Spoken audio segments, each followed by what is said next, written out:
Recording in progress. Good? Okay. So before we begin, I do want to announce that there were several executive sessions. The board held an executive session on April 14th to interview candidates for school solicitor. The board also met an executive session immediately preceding this meeting to discuss personnel matters relating to the review of coaching contracts, the terms and conditions of the employment of current district employees, and the evaluations of the superintendent. All right. Also want to announce that we are live streaming via Zoom and are recording. Is there anyone else in the room that is recording? Yes, thank you. Thank you. Again, not requiring permission for you to record, but just for public transparency. So thank you for that. All right. So I'd like to call the April 23rd, 2026 meeting of the Palmyra School Board of Directors to order. Would you kindly stand with me and recite the pledge if you're able?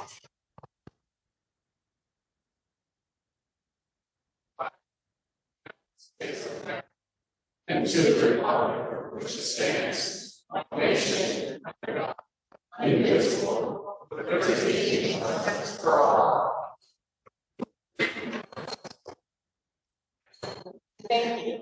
Mr. Frantz, would you take roll call, please? Andrew? Here. Fisher? Guy? Gilligan? Here. Haldeman? Here. Laudermill? Here. Martin? Here. Spondello? And Steinmetz? Here. 8 present, 1 absent. All right, thank you. Next on the agenda is the board minutes. The minutes of your regular board meeting of April 9th, 2026 have been distributed. Are there any changes? All right, hearing none, the minutes are approved as distributed. Next, Palmyra Pride, my favorite part of the meeting. Dr. Kepler. Thank you, Mrs. Martin. A repeat of last year's favorite Palmyra Pride. Can I get our Palmyra Bocce team to come on up here?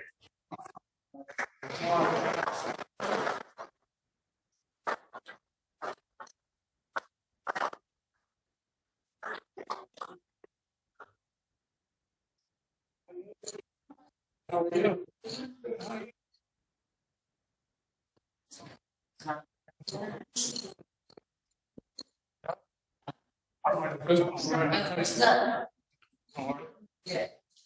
Where's that spot, Brenda? There it is.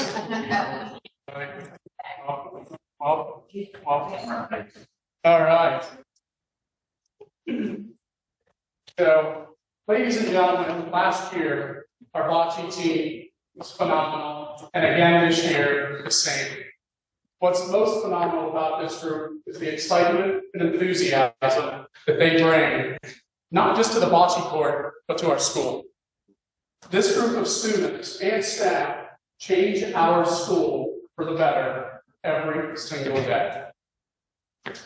If we as human beings could bring the energy, the positivity, and the humanity of this group of students, we'd be a better world.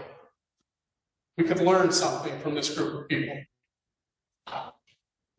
This year, they stand out just as well on the bocce court. That's what we're here to celebrate tonight. So, if you allow me time to get my glasses on so I can see. We celebrated tonight. We have a certificate for each of you for great recognition, and I'm going to have Coach Denowitz give these to you here at the end of the night. But what we have to say to you tonight, guys, Palmyra Unified Bocce had a successful season this past year. In the addition of 10 new athletes and partners, both teams worked to develop cohesion early on in their season. The schedule provided valuable opportunities throughout November and December for our team chemistry to grow. Students gained confidence in one another and became a team. Team 1 finished the regular season, listen to this, Keystone Division champions.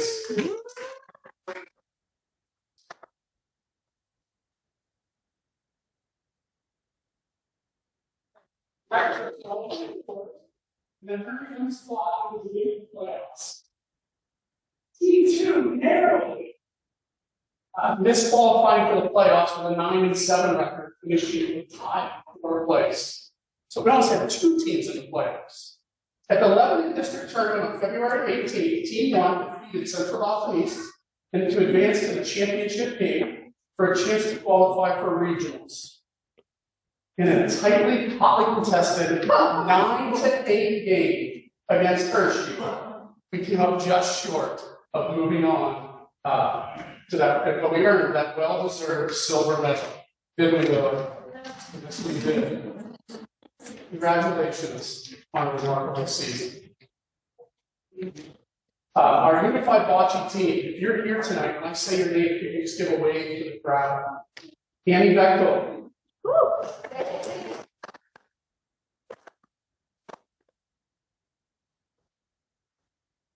Michael Brown.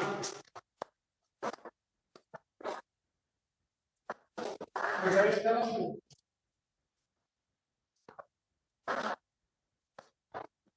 Lily Durr.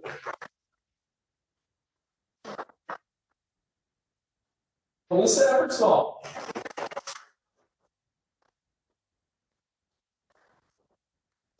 Kirsten Drummond.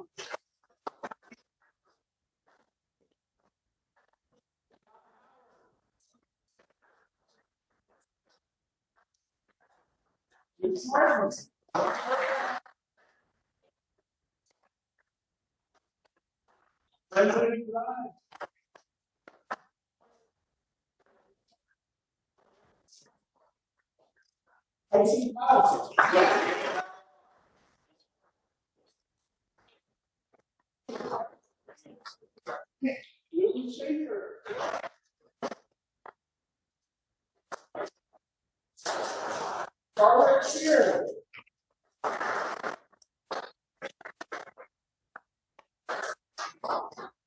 Rob Stavanger.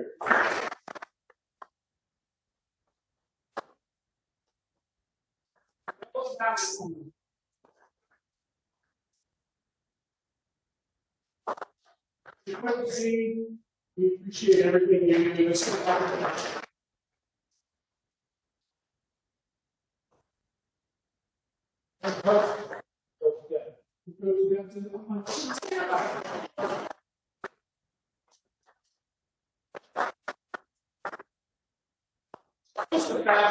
fabulous group of young people in the adults at work. I tell you, the impact these people have on school, I cannot overstate it.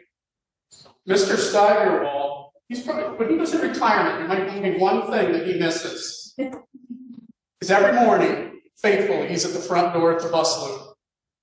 And these students come by and high five, fist bump, hug Mr. Steigerwald, and it makes his day every day. So, Mr. Steigerwald's going to miss you guys when he's retired next year.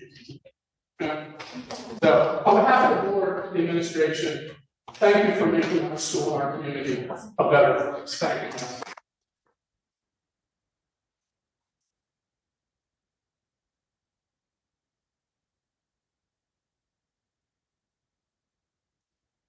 In your games, we have a video to show of your team.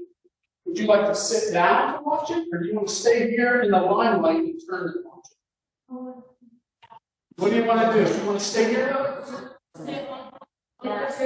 Lily's got the vote to stay here. What do you think? Watch. Join me.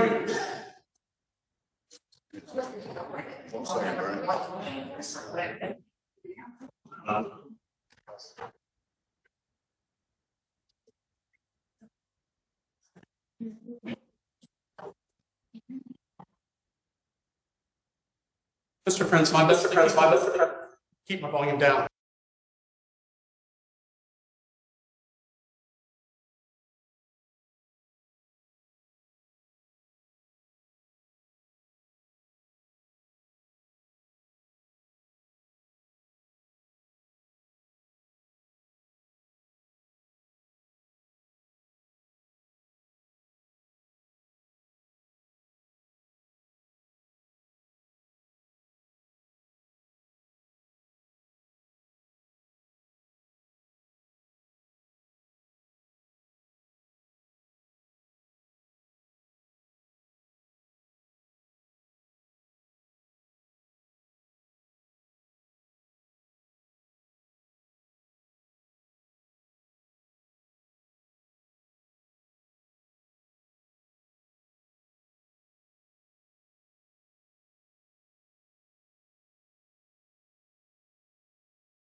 All right. Or you can also find your way out. But thank you for coming. What a special night. Appreciate it.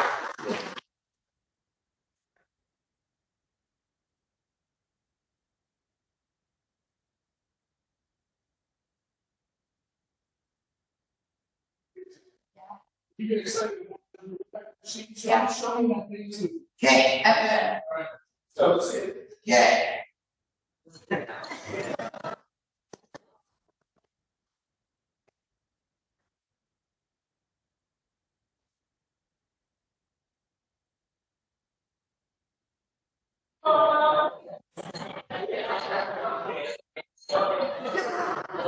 All right. Thank you very much for that.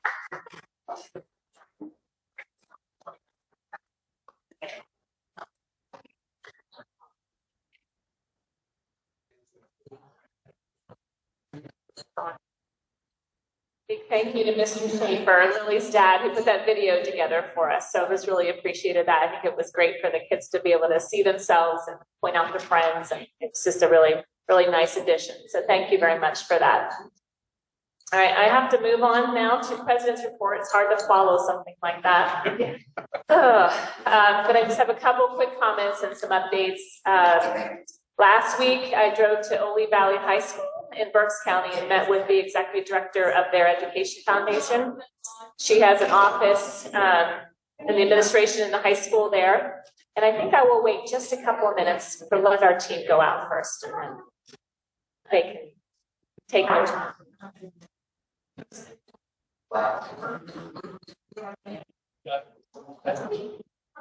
Thanks again, everyone, for coming out with us and celebrating. We appreciate you guys all being here. Bye, Tyson. Bye. Bye. We'll see you later.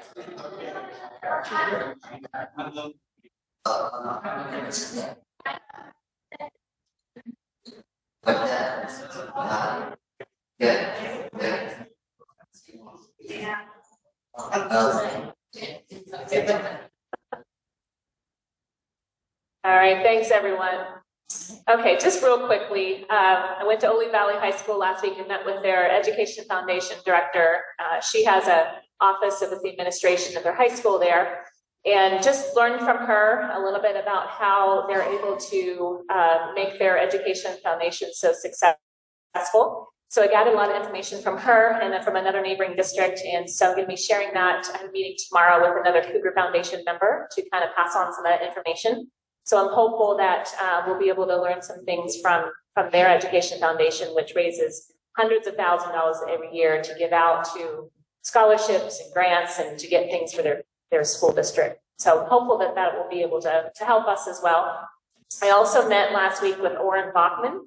He's the husband of Pat Bachman, who some of you may remember was a principal at Pine before she passed away about 10 years ago. He started a foundation called Pat's Cubs. And I hadn't really known much about it, but it's a phenomenal program that helps with summer reading every year with the elementary kids. So I have a meeting next week with Dr. Hoover and Maria Miller, who's going to kind of take over that program when Dr. Hoover retires, and just talk about ways that we can keep that program going and keep it stronger for our kids in the summer who need that extra help. And then lunch debt, I've heard that there are several commitments from community organizations in the works to help pay off our outstanding lunch debts. A lot of the thanks goes to Mr. Steinmetz. I think he's been arranging some of those community organizations to help with that. So look forward to getting some updates about that coming soon. I was also asked to serve on the PSBA Governance and Policy Committee for 2026 by the PSBA President, Sabrina Backer. I was assured that was not a large commitment, so I'm going to be on that committee, I believe, for 2026. Last year, there were 7 members on that governance and policy committee, so I'm hopeful I'll have some kind of ability to give some meaningful feedback for their policies. And then finally, it was brought to my attention that a letter purported to be from H.R. Weaver's legal counsel has been posted to social media. That's been without the authorization of the school board. So we will be working with legal counsel in the next few weeks to determine the appropriate response. So that's all I'm able to say at this point. And that concludes my report. So next we'll move on to visitor comments. I did not see anyone that had signed up in advance, so we will open the floor. Oh, I see a very eager volunteer. Thank you. So we'll open the floor to anyone who wants to speak for the 5 minutes. You will just have to affirm that you are either a resident or a taxpayer of Palmyra District and give us your name.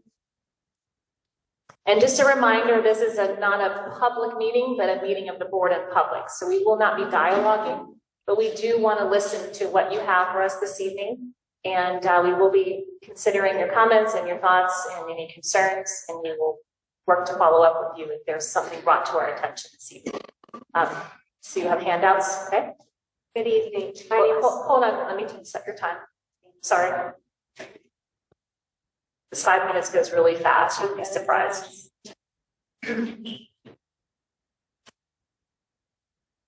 Okay, go ahead.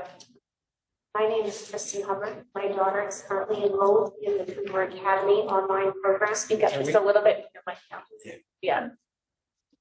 Is that better? Yes. Oh, right. Okay, thank you. Again, my name is Kristen Hubbard. I want to speak on behalf of my daughter, Sophia Hubbard. She's currently enrolled in the online program that Palmyra uses, Cougar Academy. She's in 6th grade. My past history, I was a kindergarten teacher for a few years in the Catholic school, which I loved, which then brought me up to get my master's in instructional technology. And off I was to a K-8 school running online curriculum and resources and working with teachers and students of all different levels in K-8. It was a wonderful position. I absolutely loved it. My husband got a chance to come up here, and so we brought our family up here, and here we are.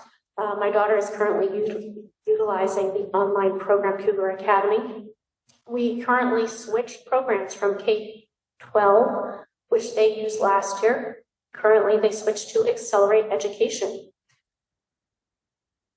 I've had some issues with the program, some concerns, and I wanted to bring them to your attention. I have brought them to the Accelerate Academy Education, and only a very few have been followed up by. One of those concerns that I have is some alarming content that my daughter has been exposed to. So if we look at, in your packet, if you look at number 2, it is a concern regarding sexual nature and mature content. My daughter was given a project, a discussion to speak with other students in a discussion thread on Ovid. Ovid was during ancient Rome.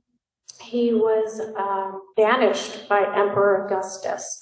My daughter was asked in a discussion, what did you read as the possibilities for his exile? And list the possibilities with an S, and that's an important part, because they wanted her to explain good reasons for them being exiled. If you look at the bottom, where I have reasons for why he was exiled, the one reason that was given within the program itself was he wrote a book on a guide on love, education and affairs, the art of seduction of a woman. I found this very inappropriate. When I say possibilities, my daughter is asked to look into researching more. The only other possibility was that the emperor of the time, his youngest granddaughter, Julia the Younger, was involved in extramarital sexual relationships with other men outside of her marriage. These are just brief points. You can read the rest on here. So when I say possibilities, my daughter was asked to research this and discuss with students. Now, that's just one part. If I go on to number 3, you can actually see the actual lesson that she was given. It is page after page after page of reading material. There is one highlighted line that describes of why he was exiled, on advice on how to seduce a woman, scandalous in Augustus' time. Out of all this information, out of all of the knowledge, the poetry, the works that this man, Ovid, was renowned for, they asked my daughter to pinpoint this one specific aspect. It is inappropriate. If we move to number 4, you can see the email that I sent to the school. I addressed everyone that I have contacts with Palmyra, and they are also listed on the front page, on page number 1, so feel free to follow up with any of them. They're on all of the emails and discussions. You have 30 more seconds. Yep. So I expressed my concerns. I said students were also asked to discuss and post comments on other students' work, which further extended engagement with these mature content. I find that inappropriate. This is just the beginning, and I look forward to bringing up other concerns as well in the future. Thank you. Thank you for your time. I appreciate all of the time you've given and concern. Thank you, Kristen. Thank you for all this extra information for us to look at. Appreciate it. Okay, thank you. All right, is there anyone else in the room who would like to speak this evening? Yes, Mr. Cleve. We'll get you next, sir. Thank you. All right, hold on, let me start your time. Okay. You ready? Oh. Concerning the April 16, 2026 dated letter from Raiders Law on behalf of HR Weaver Building Systems, Inc., HRW was presented as a builder, a contractor, and a taxpayer within the community. That is, an entity with its own vested interest in how this PASD matter will be sorted out. As all of this progresses, I just hope that not only the overt interests at play here, but also any and all covert interests at play will come to light for the benefit of all PASD taxpayers. Thank you for your time and attention. Thank you, Mr. Cleve. All right, gentlemen in the back.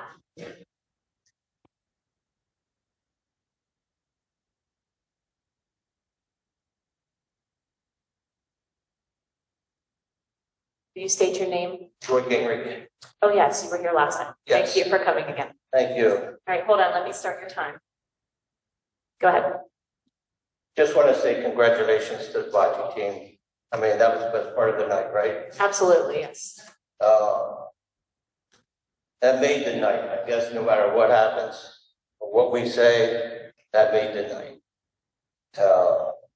I just want to say about the teachers too here at the school. American School District always had some of the best teachers. I truly believe that. But now we got some issues. And when I speak, I always share some things with you. But what about that kid that got hit by a Coke bottle out here? Any news on that? I wanted to see your reactions. That's what I wanted to see. It was just a soft drink. So he's okay. So anyways, thank you for the conservative team. I'm not going to mention your names. But I will. Seth, Corey, Cynthia, Alicia, and Jill, thank you very much for all the work that you've been doing. I know it's a task, and you've been putting a lot of information out and working hard to change some things.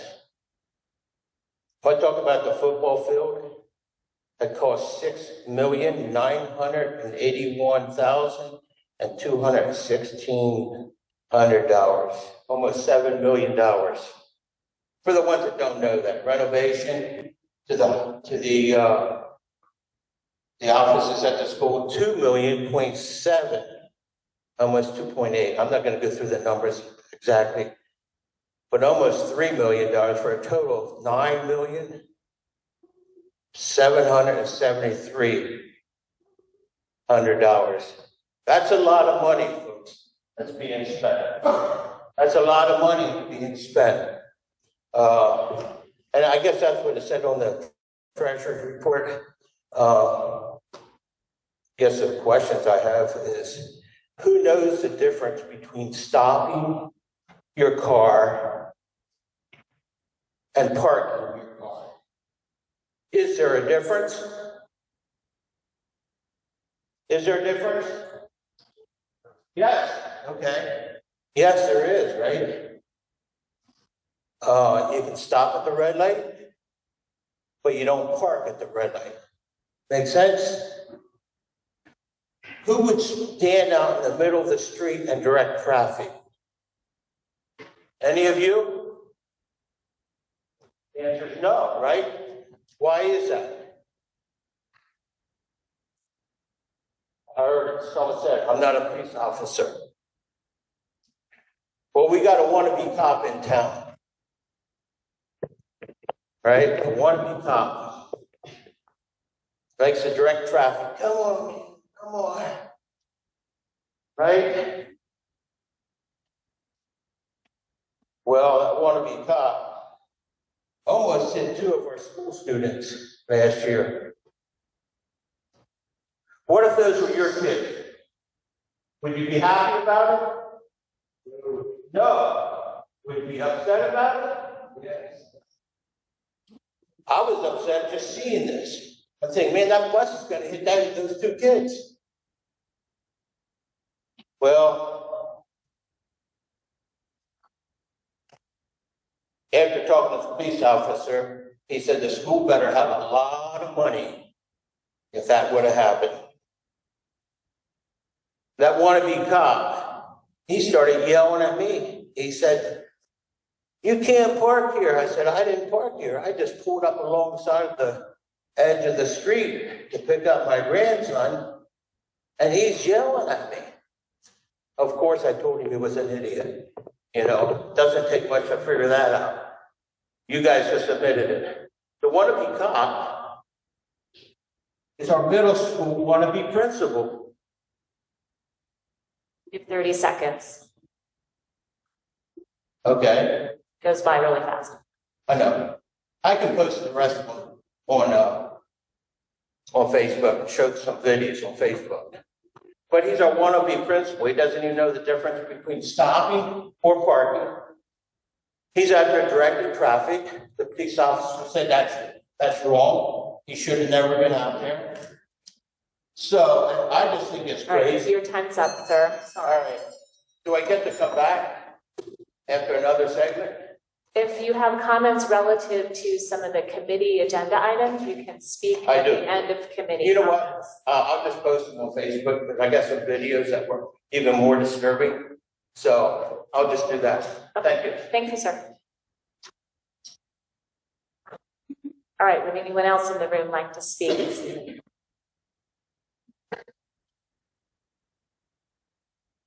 Okay, then we will move on. Next on our agenda is buildings and grounds, and that will be Mr. Andrew. All right. Buildings Grounds met on April 9th.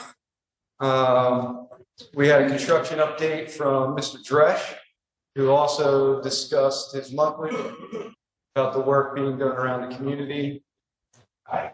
We had a change order discussed, which will be talked about here in a moment. We also discussed the RLPS scope of work at the high school. We discussed the district office, and we also had public comment from 4 folks that evening, and we finished at about 7:52.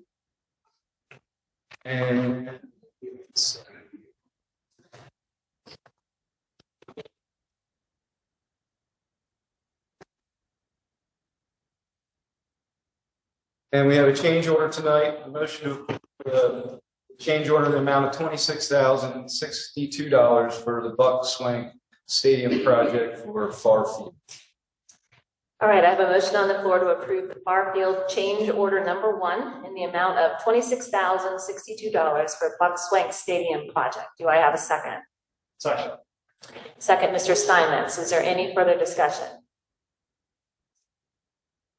All those in favor, say aye. Aye. Is there any opposed? All right, motion carries. Next, finance, Mr. Steinmetz. Thank you, Mr. President. Finance Committee met on April 9th to review and discuss the following topics presented by Mr. Frentz. We discussed first the budget transfers totaling $297,650. That is not an increase, it's just an internal transfer. We also received and reviewed presentations on the final personnel budget, the 26-27 proposed budget.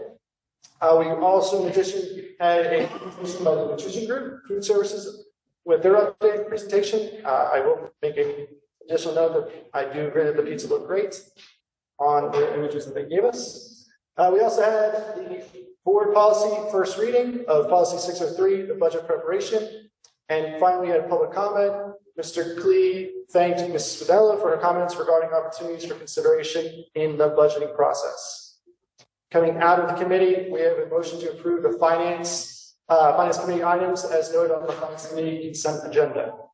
Thank you, Mr. Steinmetz. I have a motion on the floor to approve the financing committee items as noted on the finance committee consent agenda. Do I have a second? Second. Second, Ms. Mondello. Is there any further discussion? Yes, I have a question. Yes. Could you bring the policy up, please?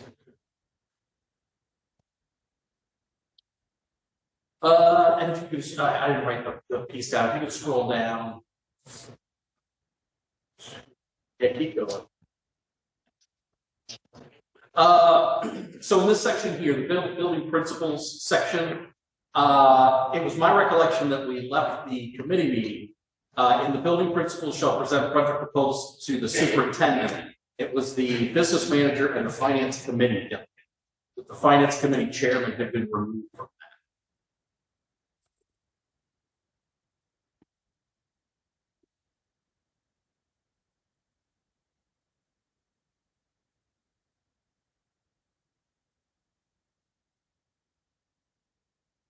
Mr. Lauterbach, I believe it's the, actually the sentence before, a delegate request will be approved or denied.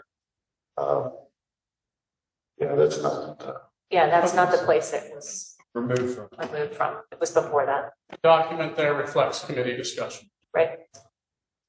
All right, is there any further discussion? Do you have any further follow-up question? Or No. you good? I'm not, I thought that was changed, that the delegation request will be approved by the finance committee. And then, the building principal shall present the proposals to the superintendent, business manager, and finance committee chair. That's where it was left in, but I do recollect that was removed. And that's what was reviewed in committee, so I'm not sure which version was put up without it, but we did remove that version with the big.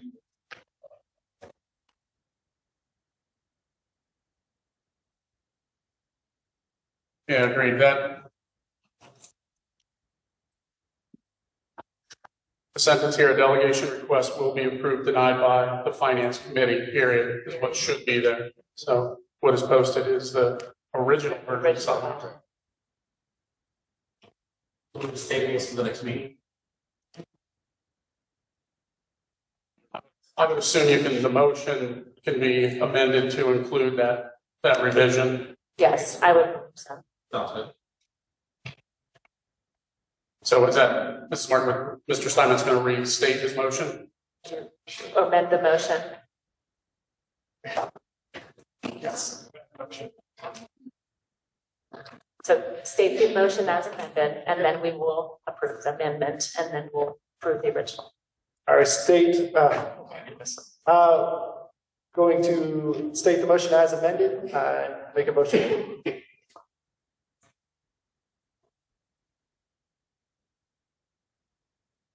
Can you perhaps, I would just recommend making the motion a little more specific. It was I guess my misunderstanding is it was a upload error. We've already discussed it. It's not a. Just It's not table a this correction. until we know what's going No, on. I think we're okay. We don't need to table it, we can.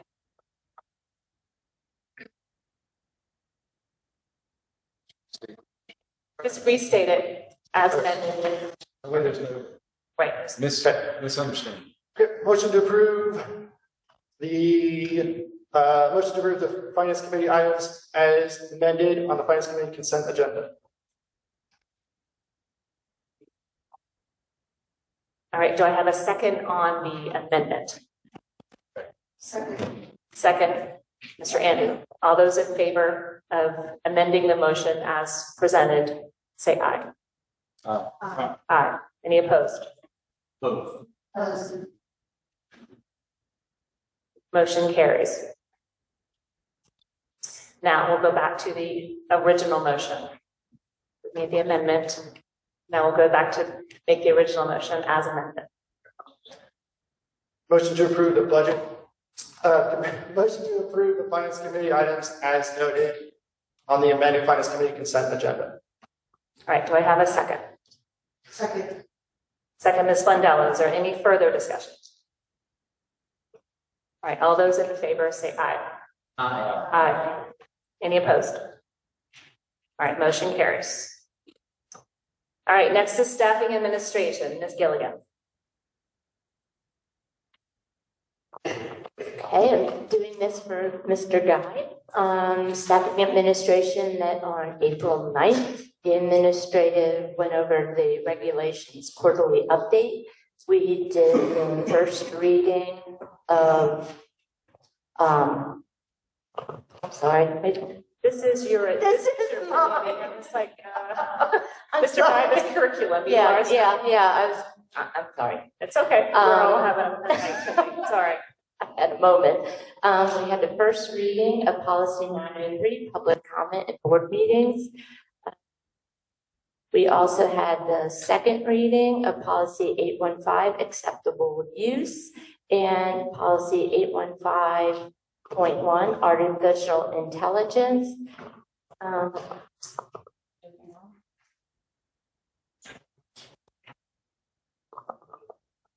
We had no public comment and there was no executive session. The meeting ended at 9:13 p.m. Sorry for being flustered. Out of that, we do have a motion to approve the staffing and administration committee items as noted on the staffing and administrative consent agenda. Thank you. I have a motion on the floor to approve the staffing and administration committee items as noted on the staffing and administration consent agenda. Do I have a second? Second. Second, Mr. Andrew. Is there any discussion? Dr. Kepler? Thank you, Mrs. Martin.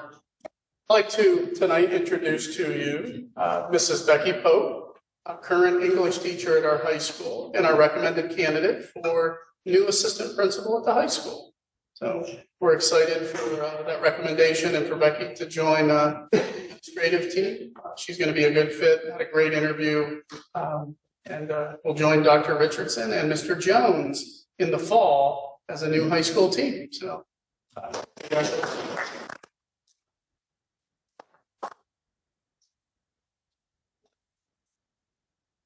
Several recent administrative hires due to retirements and the dominoes moving has been a great statement to the level of power on our bench. To be able to hire internally has been a great opportunity for our district. We're excited about that. I'd be remiss if I didn't thank Carolyn Seaton, pending retirement in the fall as one of our middle school nurse, has done a great job for us over the last couple of years. And also, additional staffing changes, recommendations for substitute, and then also the aforementioned second reading of policies 815 and 815.1. Okay, thank you. Is there any further discussion? All right, hearing none. All those in favor say aye. Aye. Is there any opposed? All right, motion carries. Now we'll move on to reports. Dr. Kepler, superintendent's report, please. Thank you, Mrs. Martin. It's that time to congratulate our April Rotary Student of the Month and Mickey Michaela Fuertes, being selected by our faculty committee. That invitation has gone out to join us for an upcoming Rotary meeting to be recognized with the Palmyra Rotary.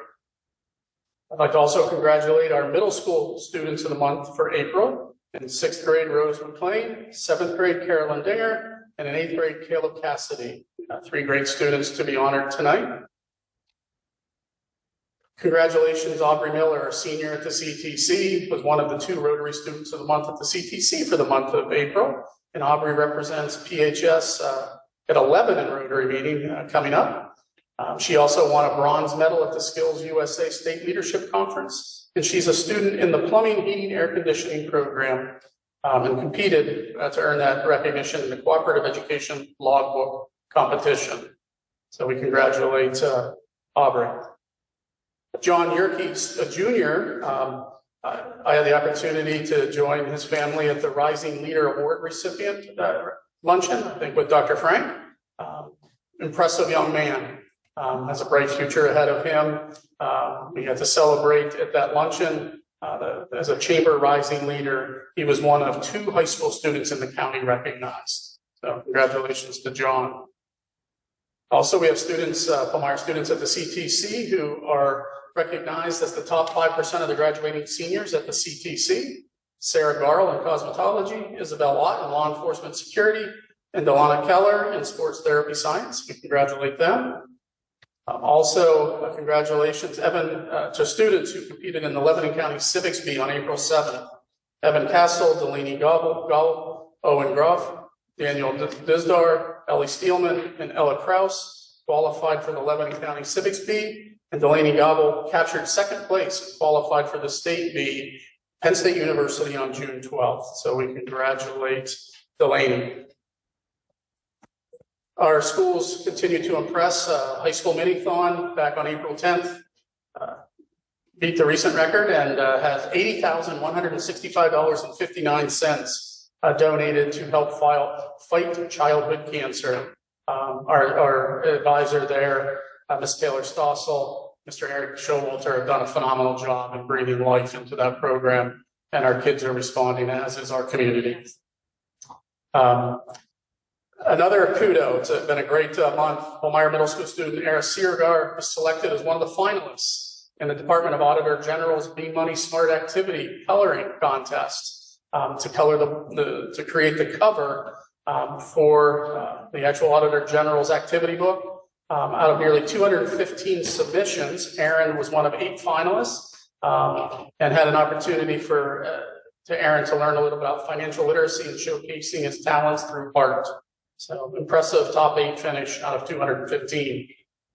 And then fresh off the presses from this past weekend, our Krypton Cougars, the first Mid-Atlantic District Championship in the robotics, qualified for World Championships yet again. They'll be going to Houston, Texas. I put a link there that you can see the match. If you've never seen that, the superintendent's report is on there. It's online for our community. It's worth a watch. It's pretty impressive to see the robot competition in action. It's not much different than going to an exciting athletic event.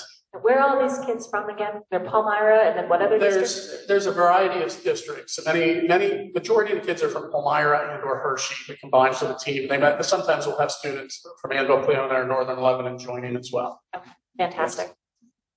Also, coming up here at the end of May, we have a bench dedication. The Palmyra Rotary Club collected over 1,000 pounds of plastic to have a bench made. That is now finished. And on May 29th, they're coming to do a little ribbon cutting ceremony. So I invite the board to do that if you're available that afternoon. I believe it's at 2 p.m. So come out and join us if you desire. And then we have some upcoming events, further PSSA testing, 5th grade orientation, concert season, and high school exams, followed by June 4th graduation. So it is coming quickly. Lightning speed. Yes. So that concludes my report. All right, thank you, Dr. Kepler. I do not see our student representative tonight, so we'll move past that report. And then next is our Lebanon County Career and Technology Center report, Mr. Andrew. All right, so we met this Tuesday, April 21st at 6:30 at the CTC in Lebanon. It was business as usual. There was not a lot of discussion in the meeting outside of the key topic of the evening. Dr. Kepler kind of stole my thunder. We did have quite a few students who are excelling at the CTC, and I'm glad that he brought their names up earlier. But we do have quite a few kiddos over there just doing a fantastic job. So we certainly appreciate that. The main topic of discussion in the evening is the Articles of Agreement, which is the contract, in essence, that is the joining documents of the schools that support the CTC and how they pay for the needs of the CTC. And if anyone's attended or been there lately, you're well aware that the CTC is an outdated building from an era long gone and in need of quite a bit of upkeep and refreshing renovation. There's combinations being discussed of how they'd like to handle the needs at the CTC. But the first hurdle is the Articles of Agreement, which has to be a vote and a unanimous agreement amongst all the districts. And the board, the JOC there that evening, approved unanimously to now circulate the new Articles of Agreement to all the individuals sending high schools for approval from their boards. So we'll be looking at that as well, I think, a little later. That's the big issue right now, and how to move forward with technical education. There's a huge support from the private sector and families realizing value of CTC education for their students. So it'll be interesting to see where this all goes. The crux of the issue and how it affects Palmyra is very minor. The change in our financial obligation at the CTC, regardless of what's agreed to, is about 2% one way or the other for the Articles of Agreement. We're probably the least affected district in the situation. So we're kind of in the passenger seat with this process in the sense that we're not one of the districts being dramatically affected by the results. So that's the end of my report, Lisa. All right, thank you, Mr. Andrew. Next is Palmyra Parks and Recreation Commission report. Ms. Haldeman. We met Wednesday, April 15th, and we had the Parks and Recreation Director interviews were shared, and recently there has been a candidate chosen who will be presented to the board at our next meeting. The next meeting will be May 20th at the borough office. We also had our first reading of the new employee manual, and we had a strategic planning analysis presentation. Ms. Spondello, I know you were at the meeting. Did you have anything you wanted to add? No, they were talking about some of the fencing on the road and how we want to do that. Right now, my understanding is they have a wire, just like the fence, which is kind of dangerous. So they're talking about new black fencing to be much more safe. And they are also in the process of repairing the sinkhole. And the fencing, after the fencing, they did say that they wanted to have that done by the summer season start. That was Yeah, and they said it was pretty portable. It was like that orange plastic fencing that you see, but instead it's black, so it's nicer looking, but it'll be easier to set up and take down. But safer for the children for sure, chasing balls, so they're not running out to the parking lot. Okay, and that was it for our report. Thank you. All right, thank you, ladies. Next is the Lancaster Lebanon Intermediate Unit 13 report, and that is me. We last met on April 8th, and it was held at the 1 Cumberland Street location in Lebanon, so that was nicer for me, closer. We had just a regular board meeting, and the contracts approved. We've had a really, the highlight of the meeting was a presentation from some of our students that participate in a mini business called Vibrant Prints. So I told them I would pass along their information. One of the students that did the presentation is from Palmyra. They did a phenomenal job just telling us about what their business is. And they do designs and prints of posters and banners, wall decals, athletic picture banners, large photo prints, personalized candy wrappers, which they gave to us. I had a Hershey bar with a wrapper on it. It was really nice. And pictures, all kinds of things. So I just wanted to give a shout out to their business. They do a great job. It's a lot of, they do the invoicing and the production of the products and all of that. So they had a really nice presentation to us. And then just a quick announcement that they're having their IU13 prom on Friday, May 1st at the Bend Creek Country Club. And the registration is still open for that for students. And then our next meeting will be on May 27th in the Lancaster location, where we'll have a budget session for the strategic business unit and the support services unit. That is all from my report. The next report then is the Cougar Foundation report. Mr. Lam. We meet next week. So I have to. Okay, thank you. Palmyra Public Library, Mr. Geib is not here this evening, so we'll move on to Lebanon County Tax Collection Committee report. Mr. Steinmetz. We meet on May 20th, so. Okay. These are quick. All right, Ms. Gilligan, Lebanon County Legislative Region report. Oh, it's been busy. There is a Senate bill number 375, which would require schools, entities, and non-public schools to have an AED at all PIAA interscholastic athletic events. It also requires schools to integrate a sudden cardiac event emergency plan to put into existing emergency plans. There is a Senate Bill number 128, which requires schools to post on a public accessible website a link or title of all textbooks used by the school and a course summary or syllabus for every course and state academic standards for every course.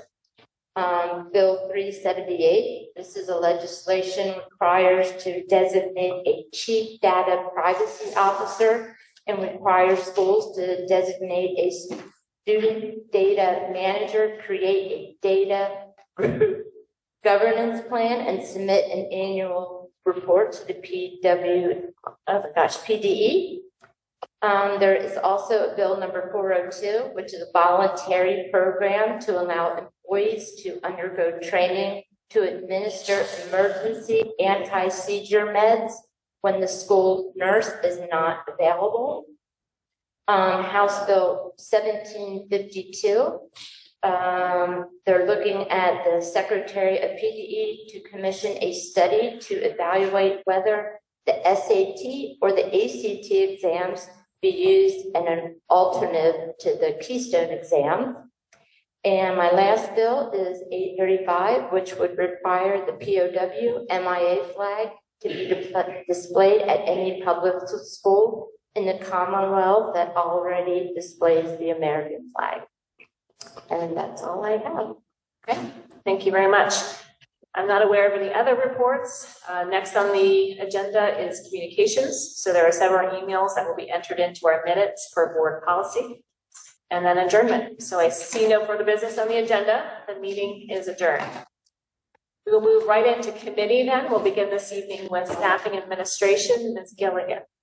Recording stopped. Okay, the first thing that is up on the agenda is Susquehanna service dogs.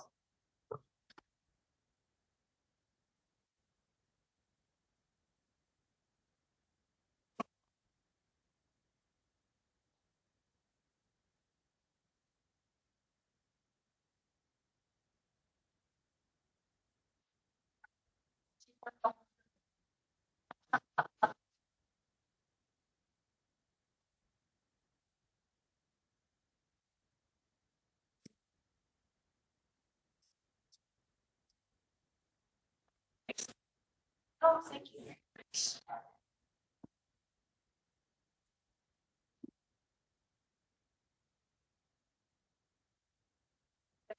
Yes, you're official. Thank you for coming this evening. We love to see the dogs. This is quite an exciting night for us. We have bocce team and now we have dogs. We met some of the team and they were just, they were like interacting with the dogs. Oh, that's wonderful. It's wonderful. My name is Laura and I'm a volunteer for Susquehanna Service, and this is Flip Flop. And Flip Flop is a 2-year-old lab. She was just matched with a facility, and so she's still in training. And we wanted you to see the dogs that are 2-year-old, because when our dogs are placed, they're typically between 2 and 2.5 years of age. So we're going to go down and let everybody else introduce themselves. Hi, my name is Vicki. I'm also a volunteer with Susquehanna Service Dogs, and I have SSD Esther with me. And Esther is also a 2-year-old Black Labrador Retriever. Hi, I'm Amelia, and I'm a volunteer with Susquehanna Service Dogs, and I'm a junior at Palmyra High School. So we are Susquehanna Service Dogs as part of Keystone Human Services. And our mission is to breed, raise, train, and place these dogs with people with disabilities so they can lead more independent lives, or with the professionals in facilities so that they can minister to their clientele. So we have dogs that are in Child Children's Hospital, we have dogs that are in courthouses, dogs that are in oncology units, dogs that are in school districts, and mental health institutions. There's a variety of different places that our dogs are placed as facility dogs. And the facility dogs are then trained for what your specific clientele's needs are. Child Children's Hospital's dogs go in the MRI machines, they get IVs put into their arms so that the children aren't afraid of these things. So each facility, the dogs, whatever the facility is, even in the school districts that have a dog in each of their schools, the dogs are trained specifically for that school that they're in and that population specific needs. So in the professional settings, these dogs can be used to motivate, inspire others, improve social skills, encourage communication, and create a calm atmosphere. And again, these two are still in training, so they are not the full-fledged what you would see if they were completed their training. She has about another 6 months of training for the facility that she's going to be placed with. We wanted to just share with you a few highlights, how we train, and then also do some directed cues. Directed cues are things that a handler in your school district would do with the dog to utilize them with the student or the staff or parents that are coming in for conferences. But we first like to just share with you a little bit of how we do our training. And Vicky's going to start with that, but we need to grab a couple of props here.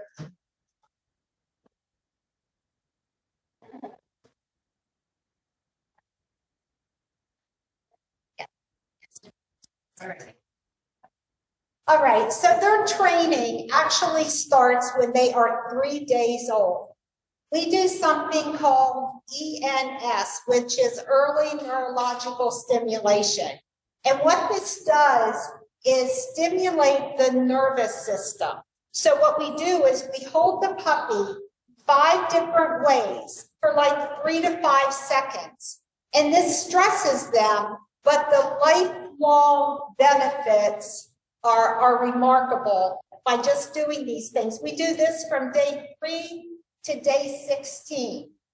So during the first 9 weeks of their life, and I'm actually one of the whelpers, I've had Esther here since the day she was born, but during the first 9 weeks, we change every day what they see, what they hear, and the surfaces they walk on.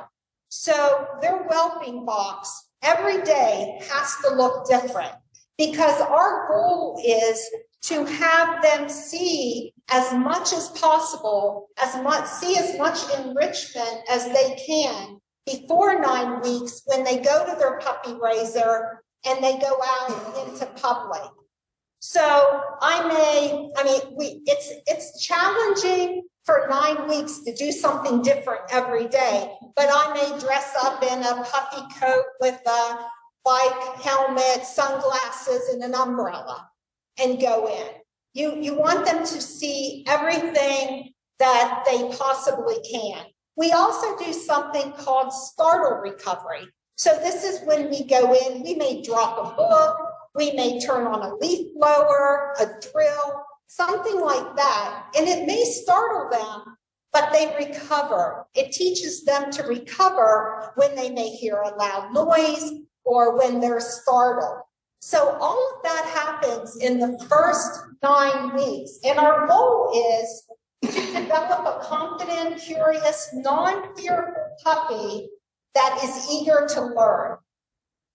So one of the big things that we teach, and this starts when they're about 4 weeks old,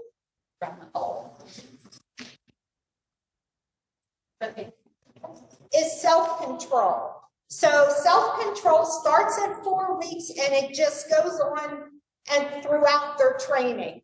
And we started by using a food bowl. So when they're 4 weeks old and they've been weaned away from their mom and we start feeding them, we use a food bowl, we put kibble in it, And the object is to be able to lower this bowl to the floor without the puppy jumping on you or running to get it.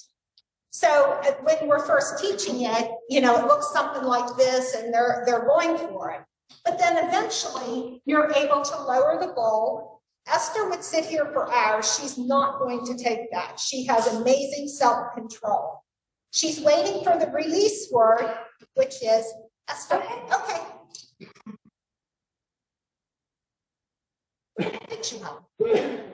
So that starts them learning about self-control, and then we take it one step further. And this is like the basis to training. The whole thing is self-control.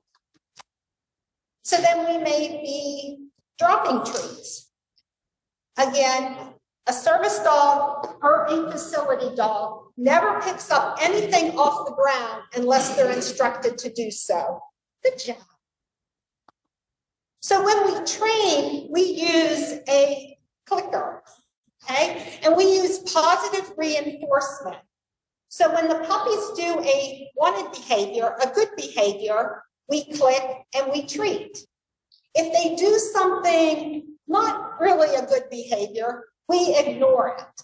So we're treating the good behaviors, we're ignoring the bad behavior.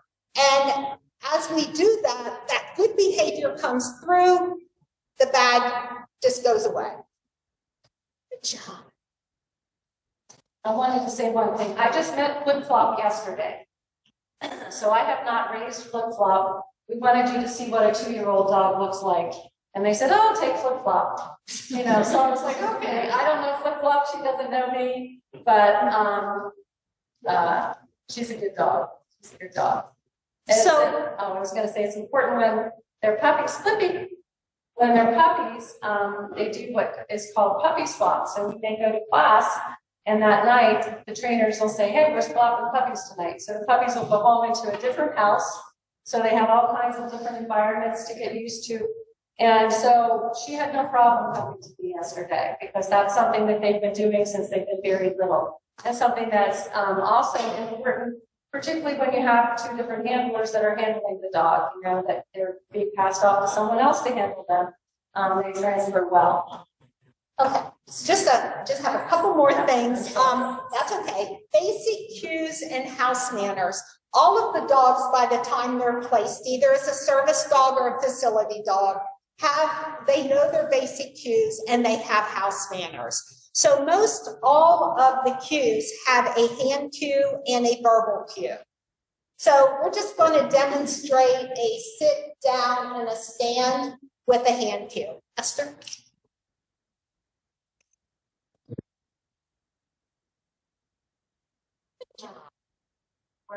We're slow here. I'm down. Oh, she heard my clip. Yes, she did. So the last thing that I want to mention is, and I think this is super important, throughout their training, they can be dismissed at any time. We have dogs in the program that are dismissed at 8 and 9 weeks. Okay? So anytime throughout the program, they can be dismissed. The dog chooses their career. SSD does not force any dog to do something that they don't want to do. So if we see a dog like has any signs of fear, lacks confidence, doesn't want to work, just wants to play and be a dog, that's 100% okay. That's what that dog will be dismissed and they can go live a life as a dog. They only want dogs that actually are happy about working. And I just want to note one other thing. About 50% of the dogs actually make it as a service dog or facility dog. So about half and half choose to have a working career. Okay, so we're going to do the. You want to do the directed cues? Yes. Okay. So we're going to demonstrate some directed cues, Amelia, with our students here. Yeah. And these would be cues that your handler in your school district could do or utilize, certainly not all of the things. Flip, flippy, flippy, flip, flip, flip. Up, up, up. We're going to do what's called go visit. Libby, go visit. That's where the dog is gonna put her head on the student's lap or on the student's hand. This can be calming. Actually, many of our dogs will alert that the person is having anxiety. Oftentimes, students will sit and they'll bounce their leg, and the dog automatically will go over and do visit and help them to calm. Or it can be directed by the handler when they notice that a student is having anxiety or is in need of that, and you can say, go visit, and she'll go visit. Good job. Okay, the next couple ones, Esther, and the first one she's going to do is go left. Come on. Esther, go left. Good job. Oh, that's such a good one. So this is awesome. The student can connect, or the teacher, whoever it is that leads the dog, can connect with the dog. But this, and the next two things that she does have a very common component. Pressure. So this is where the dog's going to put one of its body over her body. And the lock, the pressure. Esther's just learning this. Here,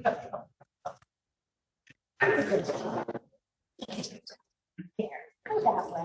Good job.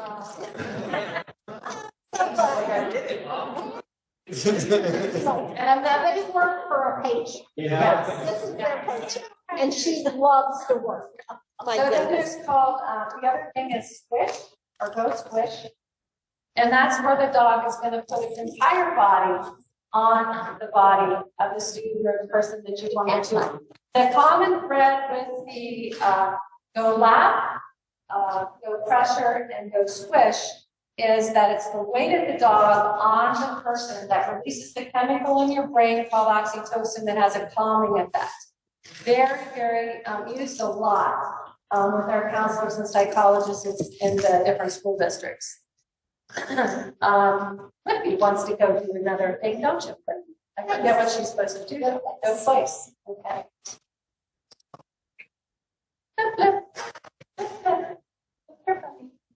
Let's go place. Libby, go place. So this is where the dog is going to be cued to go between the feet of the student. The student can really interact. And also the dog is out of the way. No one's going to trip on them. No one's going to step on their tail. So it's a safety thing for the dog also. Good job. Yeah. I'm loving this since she's, like I said, we just met each other yesterday. So this is wonderful. Snuggle. Oh, go snuggle. Thank you. This is one that they love to use for library. Take it out. Let's go snuggle. Oh, not pressure. Snuggle. Let's try that again. We need to get a little closer. Let's go snuggle. Snuggle. Yeah. Here we go. So one of our reading specialists uses this a lot with the students that have difficulty reading. They'll bring the dog in or have a student in the library and the dog just lays down next to them and they read to the dog. You know, the dog's not going to be concerned if they pronounce a word wrong or they don't read like the rest of the students do in the class. So just another cue. And then some of our dogs, I don't know if she'll do it or not, are utilizing readers for in the elementary schools when the children come in. And one of the ways, some of them give a high five. Libby, Libby, Libby, come here. She gives a fist bump. So just to read the boldness.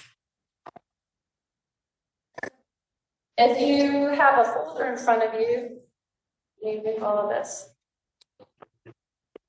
Get that. Yeah, thank you. You open your folders on the, let's see, left-hand side, we have a brochure inviting you to our open house, which is May 16th, and we have a full demonstration so that you can see a lot more things that the dogs can be able to do. We also have a sample puppy class so that you can see how our dogs are actually being trained and a lot of activities for the kids. It's all free to the public. And then on the right side, it is, why should I get a facility dog?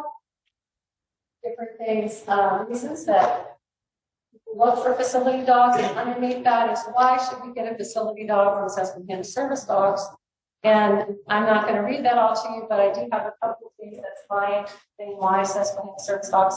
Susquehanna Service Dogs is part of Assistance Dogs International, which is a professional nonprofit organization that credentials our trainers, our program, and provides ongoing in-service and certification for them. And so if you are part of an Assistance Dogs International program, the ethical treatment of the dog, the training of the dogs, the testing of the dogs is all the same internationally. So you're comparing apples with apples. It's a very professional organization. And the other thing that I really appreciate is Susquehanna Service Dogs follows the dogs from when they're born all the way through their working career. So when a facility dog is placed in your facility, you have their attention for the entire working career of that dog. So there is guidance for the entire working of the career of the dog. There is in-service that is regular in-service via Zoom and also in person. And anytime there is a question about the dog, the training, sometimes the dogs need to learn something new, be trained something new, and perhaps the handlers that have been working the dog aren't quite sure how to do that. All they need to do is pick up the phone call, or we're 6 miles down the road. So we're real convenient, very close, and follow the dog for the life of the dog. Then if you look further in your packet, there is a paper that says a day in the life of an elementary school facility dog. And then behind that is a day in the life of a high school facility dog. These are general things that we put in there from facilities that have our dogs. And then behind that, there is a blue paper that says Dogs Changing Lives. And this, we put this in just because this was from one of our facility dogs that is in Land-Peter-Stroudsburg School District. And Land-Peter-Stroudsburg School District started to get facility dogs when they had 2 suicides in their high school. And they decided to look into what can we do to help prevent this. And they came up with a mental health club. And out of the mental health club came, let's get a facility dog. And this little blurb that is in here, this facility dog recently alluded with their psychologist to, there was a young man that was going to take his life. And because she's convinced, and in here it tells she's convinced that if he had not been interacting with the dog, he would have never told her that he planned to drive his car off the cliff. So they were able to get him help. And she said that's what the dogs do. They just help us tremendously. The last thing that is in your folder is from an elementary school in Dallastown. And it is from a counselor that introduces her facility dog to her students. And she does a PowerPoint each year at the beginning to introduce this is the dog, this is how old she is, this is what a facility dog is, and the dog's name is Dougal. And then she has the do's and the don'ts. So I thought maybe you might be interested, and that's just how one facility presents their dog, you know, to their clientele. I was trying to think if I have any. Oh, how do you get a facility dog? That would be a good thing to go over, right? Susquehanna Service Dog, if you decide that you would like to get a facility dog from Susquehanna Service Dogs, open enrollment is only in June and July every year. So what that means is an application needs to be filled out, and there's a $50 application fee that's non-refundable. But after the application process is complete, you go on our wait list, and the wait list is between 1 and 3 years to get one of our dogs. Right now we're running 1 to 2 years. And when your name comes up on that list, then they have what's called Meet the Dogs. So they would have a facility handler that you've already chosen for that particular facility come to our training center, and they would have several dogs that the trainers have looked at. What are the needs that you've expressed are needs for your students? And then what are dogs that we have that like to do those type of things that will meet those students' needs? And so they will bring the dogs in one at a time to meet your handlers. And they'll have the handlers work with the dogs a little bit. They'll ask the handlers what their opinion is. But they will also be videotaping all of this. And contrary to popular opinion, it is not the person that picks the dog, but 95% of the time, it's the dog that picks the person. Once that match has been made, it is golden. Then that dog is going to be like Flip Flop is right now, working with the formal trainers to be trained for the specific needs in the facility that she's going to go to. Once that training is complete, then your 2 handlers would come to our facility for a period of 2 to 2.5 weeks, where they would learn how to clicker train, how to do all the cues the dog knows. They would learn how to care for the dog. They'd learn stress signs in the dog, what to do when the dog is stressed. And they would take what's called the public access test, which is part of Assistance Dogs International accreditation. And basically that is to show that they can work together as a team. The handler and the dog can work together as a team, but most importantly, that that dog can provide the specific cues that your clientele, your students need. The cost of our dogs is $6,000 for one of our dogs for a facility. So I don't know if anyone has any questions. Thank you very much. I don't want to cut off any questions you have, but I just wanted to say thank you very much for being here and bringing the dogs. And I love that we have a student that's involved with Susquehanna Service Dogs. How long have you been involved in the program? Well, me and my mom started, we raised our first dog together like 5 years ago. So I've been, well, Laura got me into it since I moved to my house. And then my mom and I decided to raise a dog. So. Oh, that's fantastic. Yeah, I've heard such good things, feedback from when Laura comes in here to the school with the dogs, and how many of the students just can't wait to see the dogs and interact with them. And we love coming to life skills. Life skills is our highlight. That was fun. We love the life skills class. And in fact, some of your students that were here earlier, I think might be in life skills. And then, they remember Desta. Oh, that's fantastic. Yeah, that's fantastic. Flip Flop was new, but they were interacting with them out there, like, oh, let's get a picture with her. Yeah. So. Thank you, ladies. Does anyone else have any questions? We breed all of our own puppies. So Susquehanna Service Dogs Group, Assistance Dogs International is part of a breeding co-op that is international. So some of our puppies are bred on site, but some of our dogs go to other organizations. There's Word Canine in Maryland, there's Florida, they're all over the country. We actually had a dog that was a stud that went over to the Netherlands before COVID, and COVID hit, and he got stuck. And over there for, he was supposed to be there for 4 months. Yeah, he sired 12 litters, so it was not all not. So there's 12 litters of his offspring that are all across the continent, so here in Europe. So, but they breed their own, and that way they know that all their genetics and all that are kept in the cloud. That's beyond me, behind me. But they're very specific in their breeding because they know they want to try to breed the best possible dog, to be able to do this type of work. And again, like Vicki said, only 50% of our dogs make it. If the dog shows absolutely no interest in doing that job, they are not going to be placed and then be discharged. So,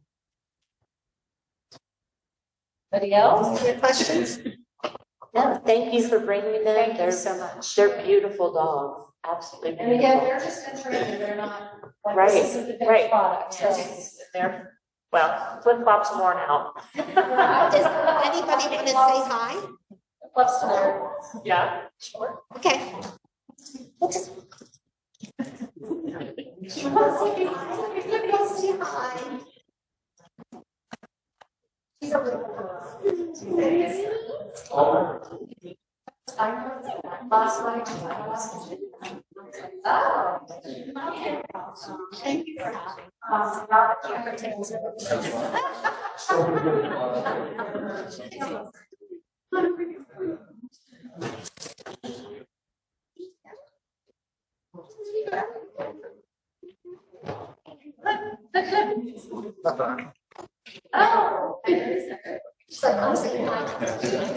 What grade did you say you were, Amelia? Junior? 11th grade. So you have one more year to be here to work with the dogs. Fantastic. We're hoping to go to Penn State because they have also more puppy raising than they raise as service dogs on campus. Oh, There's the other so she's working on it. Yeah. Oh, there's other college. There's a lot of colleges in the area, Ellisville, Bucknell, one more colleges that are raising puppies. Okay. All right, thank you very much, ladies. We should have a good night. Okay, the next item is the PSBA renewal.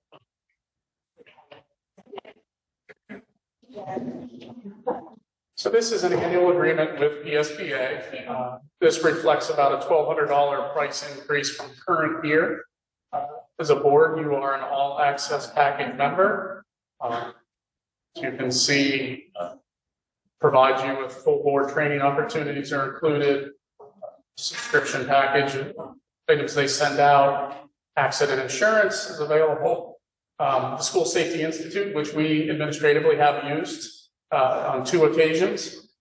The policy maintenance, significant benefit to us. The one item that's not on here, Keystone Agenda. This is replacing a tool that PSBA uses called Board Docs. We use that for our policy maintenance only, but not our agendas. Our agendas are, you see tonight on Agenda Manager. We recommend that we maintain Agenda Manager. The Keystone Agenda tool that they're rolling out is not, I feel Agenda Manager is more user-friendly. And then the other item that I would recommend we continue, and mark there as a selection, is our administrative regulation updates. As those policies change, we also get the AR updates from PSBA. So the recommendation is the all access package coupled with the administrative regulation updates.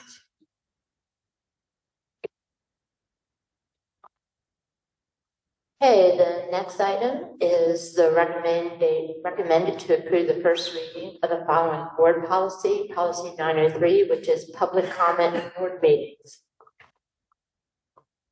As discussed in the last meeting, the board provided direction to the administration. The attached is our first attempt at giving that, taking that direction and putting it into print. We did so in a track changes format to make it readily visible to you. From an earlier change in policy, we need to update this as well to state the first and third Thursdays of the month. This language then mirrors what we have in policy 006 and lists the committees that we do operate. And then as the superintendent and board presidents set agendas, we determine what committees meet. So that just mirrors 006. Again, regular board meetings, first and third change.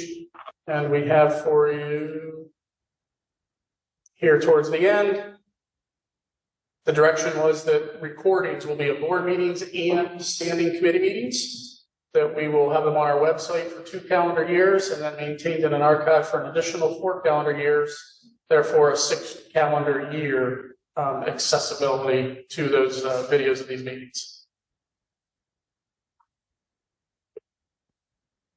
Any questions?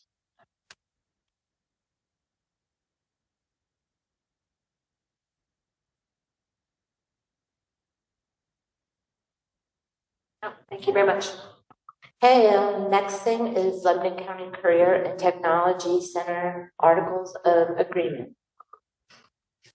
You want to tag team, Mr. Andrew? We're going to take it? Take it from the superintendent's perspective. Sure. There are many changes in this document, many of which are benign changes, catching up on times, making sure we're calling it the Lebanon County Career and Technology Center versus a vocational, an old terminology. Predominantly, there are 2 changes that I draw your attention to, and those are section 2.3 would be a new section. This section provides language on what if a member school district, one of 6 school districts in the county, would look at exiting membership from the CTC. That they may not withdraw, or they may withdraw, but must give basically a 2 fiscal year notification for that withdrawal. And any unpaid indebtedness incurred during its first period of membership remains the responsibility of that district and must be paid by that withdrawing member district. They abandoned their capital assets in favor of the remaining member districts at the time of withdrawal. Okay. And then the other section that is a revision is 6.1. That speaks to what we've talked about in committee previously, that currently any debt that the CTC takes on through the joint operating committee has to approve it, but ultimately where the joint authority owns the debt that the 6 school districts pay. Current articles of agreement state that is based on average daily membership, which were roughly about 20.4% of the total costs. The recommended language coming forward is to revise that to 50% based on average daily membership and 50% based on market value, a STEB calculation, the State Tax Equalization Board. So as Mr. Andrews said, of the 6 school districts, Palmyra has the least change financially with this revision. In fact, it improves and reduces our percentage of the debt a small portion. So it is recommended that we proceed with this change. It is what other county school districts are looking at. And again, as Mr. Andrews said, all 6 school districts would have to approve for this amendment to occur. So what happens if one of them does not? My understanding is the articles fail, revisions fail. And then it goes back, it stays what it is. Correct. And is there plans to move forward in that case, or do we not gotten there yet? We haven't gotten there yet. There are withdrawal language included as one of the potentials, so that's not by accident. Should a district decide to withdraw, 5 districts could decide to do something outside of that. The JOC on Tuesday night did discuss that. The architect and Beers and Hoffman did some revisions with altering, not necessarily scope of work, I would say, but more structure of work and going for their arena portion where multiple shops would come in and do work together or construct and build more of a steel pole building to reduce costs. The lowest level of revenue was around 72 million, if I remember correctly. It's about 115. To the 115 at the top. So I think it's some of those higher numbers. There are districts that are likely out, but may be able to consider. The hope is, can all 6 districts agree on a renovation at 50-50 financing that would allow all 6 districts to vote yes? I've heard some rumors that Lebanon City schools want to pull out. Have you guys heard of any of that? There has been discussion of that option, and partly the lack of a clear plan moving forward if this vote fails is those steps would have to unfold as well. So is it a threat, or are they literally coming up with another plan for themselves? So I don't think anybody's sure yet until these votes go through all the school boards this month to see who's in support of the articles and who's not. And at that time, we'll know who's not. And at that point, we'll have to look at what our other options are for the system. I mean, I've heard that they want to start their own. Well, that's always. I was like, wow. That's always the other option. How do you afford that? The CTCs, serves that function for all the districts that are members. It is quite a financial to take on that piece and offer your students what the CTC offers. But for instance, like a Milton Hershey, they provide all this education in-house. So there are other models out there. Yeah. So what's the timing of all of this?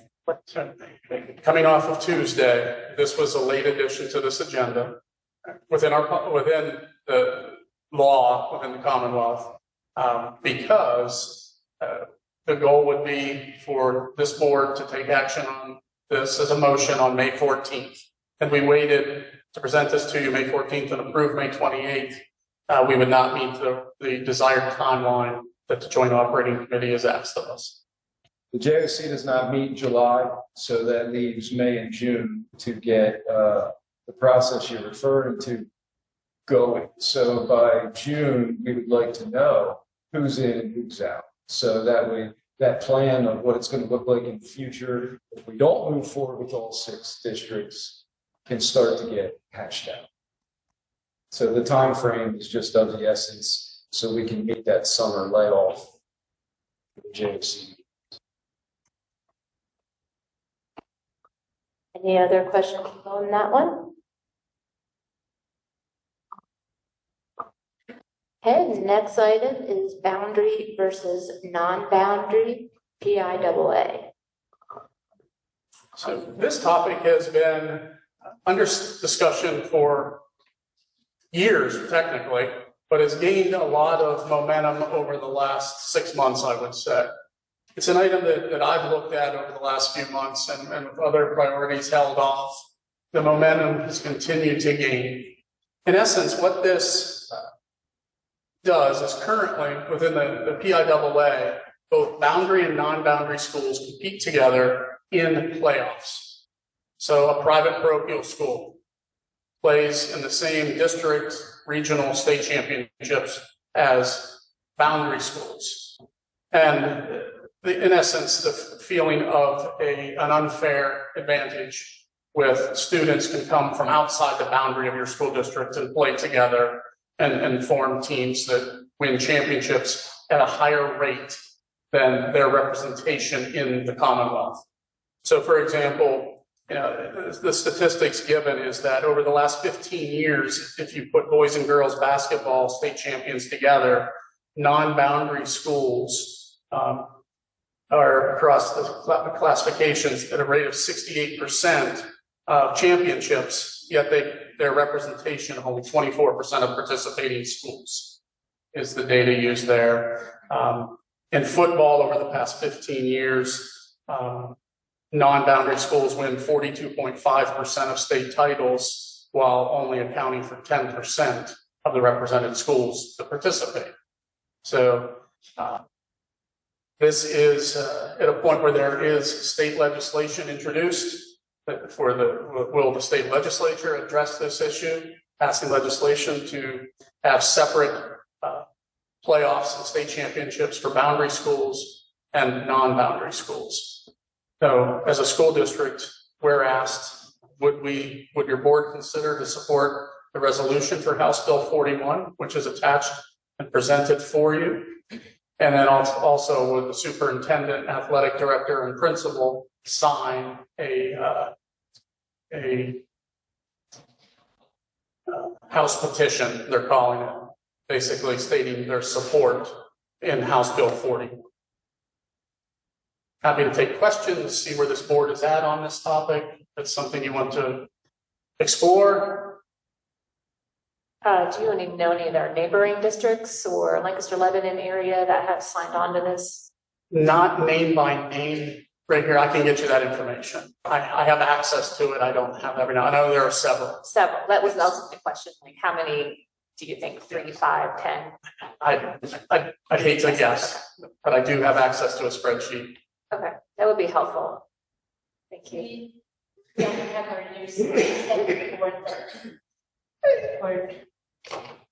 To date, it hasn't impacted Palmyra athletics to a great deal. Wish we were playing for more state championships. Field hockey faces this. In field hockey with the level of competition throughout the playoffs, we see non-boundary schools and compete with them. So it's not something that's impacted us as much locally. It has, not at the playoff level. I mean, we see it when you played in the old Mid-Penn Keystone, when you would play a powerhouse Bishop McDevitt in football. It was always, it's a challenge. When you see players across the ball that live down the street from, it's hard to compete. So in terms of out of principle, I am supportive of this. I think that it is an unfair advantage with non-boundary schools being able to compete when they can and ultimately have students outside of a boundary. Anyone else?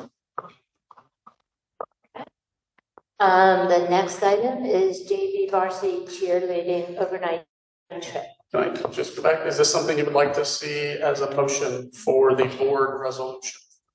I would. I'd be supportive of it. Sounds good? Sounds good? All right, Yeah. thank you. Okay, and next and last, is there any public comment concerning any of these? There's one more. Oh, cheerleading overnight. Oh, I thought I said that. Oh, okay, I'm sorry, it's the varsity cheerleader overnight trip. So this is, because it's an overnight, requires board approval under policy. This has been an annual trip for our cheer camp each summer, June 12th to June 15th in this case. You see the 4 adults who would be attending, along with our cheerleaders.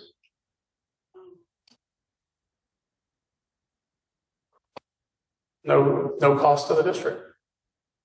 Has there ever been any issues with this trip? Not that I recall or I'm aware of.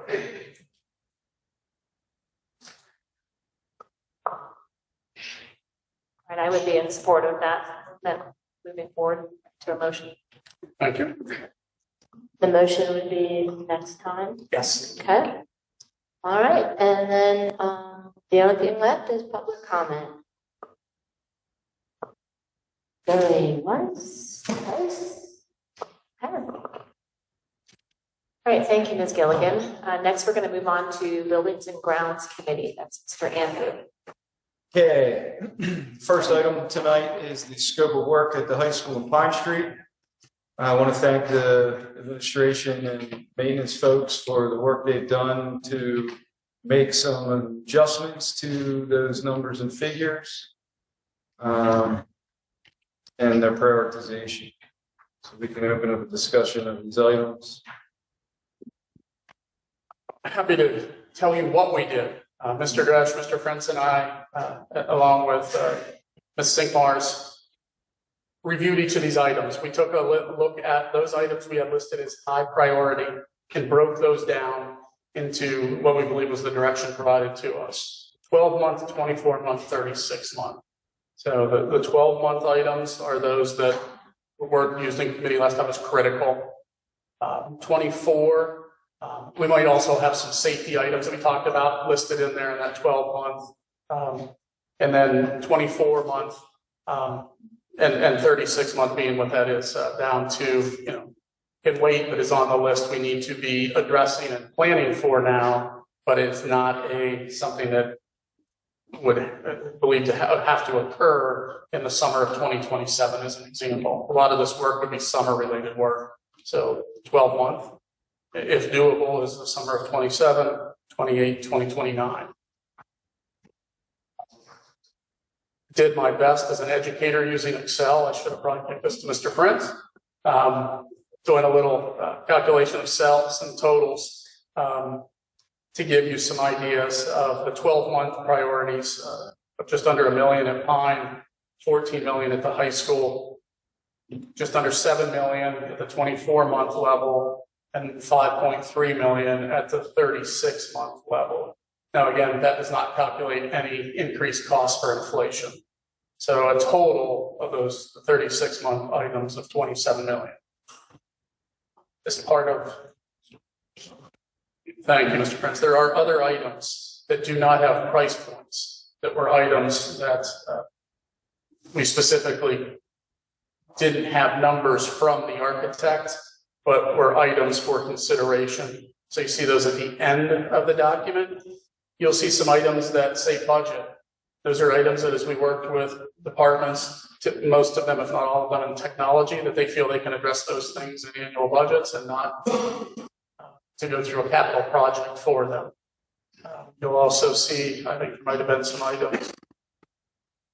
Yeah, they were only just listed as budget, I'm sorry. But the moderates, we didn't touch, nor anything that was low, we did not touch.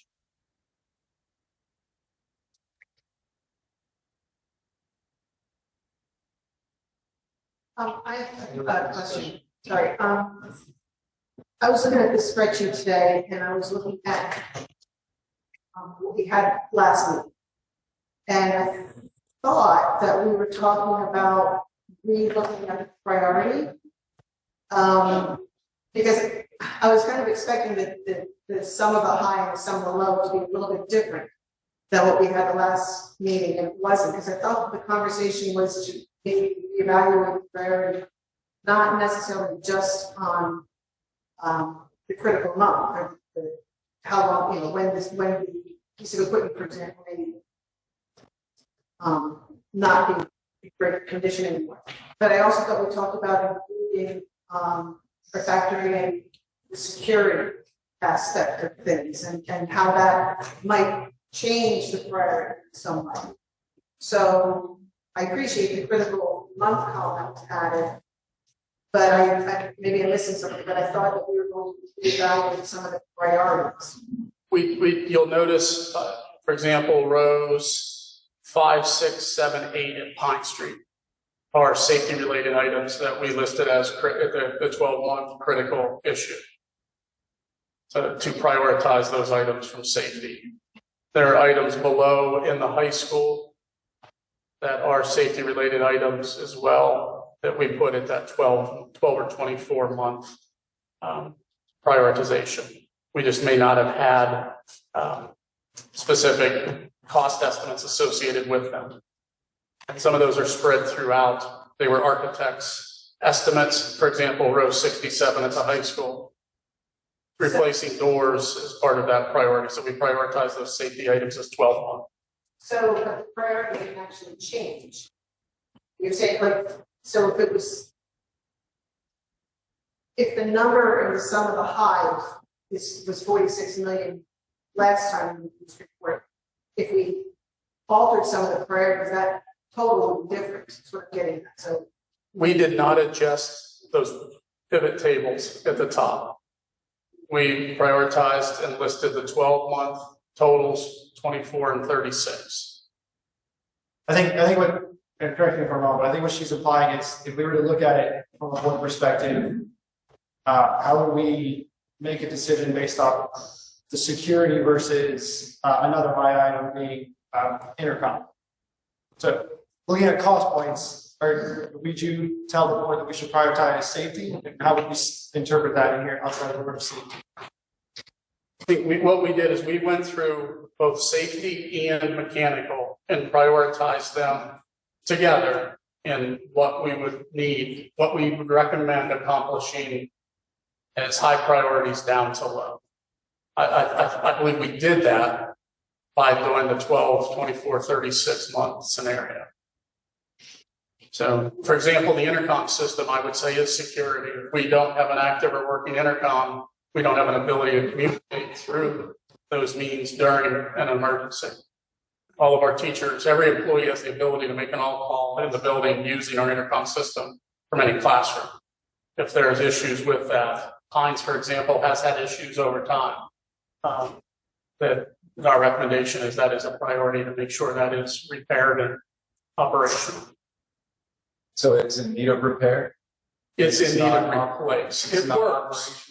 It's a couple times a year it needs to be addressed and a contractor to do that. I think that's some of the information that would be highly helpful. Like, for instance, also with the totals, like the pricing, is that all directly tied to bids? Are they estimates? They're estimates from our architects, those items that have price points. So the price point estimates are from the architect? Correct. Okay, so for instance, like in line 29 and line 30, the electrical switch gear and the panel boards being the exact same price? Is that a redundant item? Is that so that's why I'm asking, like, I find it very odd that two items would be the identical price. And then the line below that, there's the price again for another item on the high side. So I was wondering, these are all just generated numbers from the architect. We didn't actually do any research as to whether these numbers fit what we're actually going to need to pay. Correct. Okay. So, Mr. Andrew, that process would not be able to be completed in a 2-week period between board meetings. Sure, understood. A lot of this was done prior to me coming here, so I didn't know if all the costs were generated off of, or some of them, or none of them, or And a it's combination. as well, they also are not, so these are probably at least 2 years.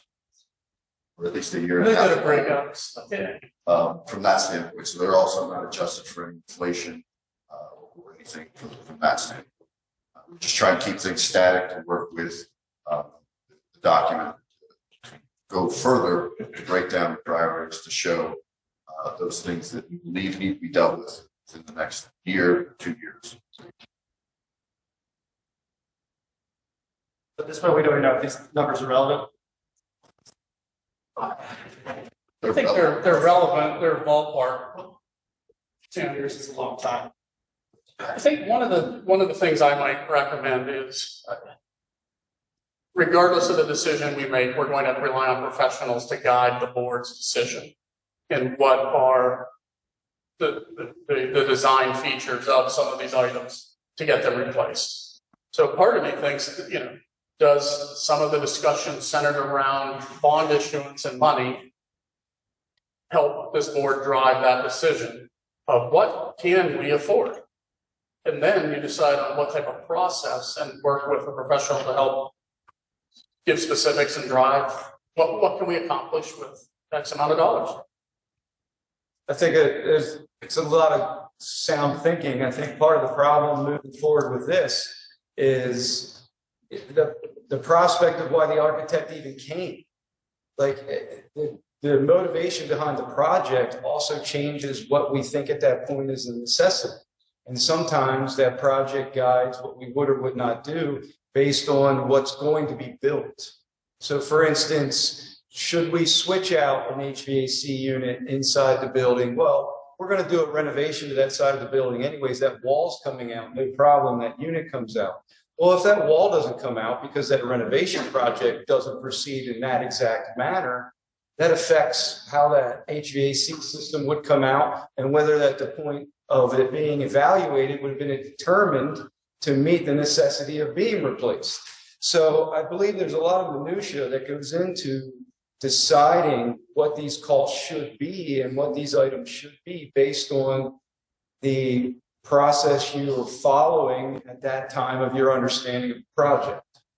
And I think if the project was posed with a different motivation or guidance of we're looking to renovate the high school with the necessity being the driver and a concept of our student body staying fairly similar might give us different results. So I think that's part of the concern with using numbers from a different project as far as what it might look like when we're finished. So I think to your point, knowing what we can work with without raising taxes, knowing what we can work with and utilize, I think is huge in this discussion as far as what those priorities then look like. Mr. Andrew, I would definitely agree. I'm sorry. No, I was just saying that leads to the question that I had posed to you earlier. If you could kind of run through that very simplistically, where we stand with our capital project fund. Our audit report said last year, June 30th, that we had $22,387,067 in our capital fund. But I know we have spent some and earmarked some since that. So my request to you was just to kind of oversimplify that and kind of give us a picture again. I know we've been through this, but just for the public and for us again to simplify that for us to say, this has been earmarked, this has been spent, this is what's left, and then we can kind of go. Absolutely, I can go through that and also provided a visual or written version for our May 14th meeting as we go through this for something the board members to refer back to. As you know, we've covered this a couple of times, but completely understands a lot of numbers, go through a lot of things, and it's very difficult to recall those. So as you noted, as of June 30th, audit reports that we just had a little over $22 million in that fund. So from what we've been referring to as the 4A renovations, which included the high school district office renovations, the middle school roof, the Forge roof, the stadium and track renovations, as well as the new district office relocation. So all of those projects together,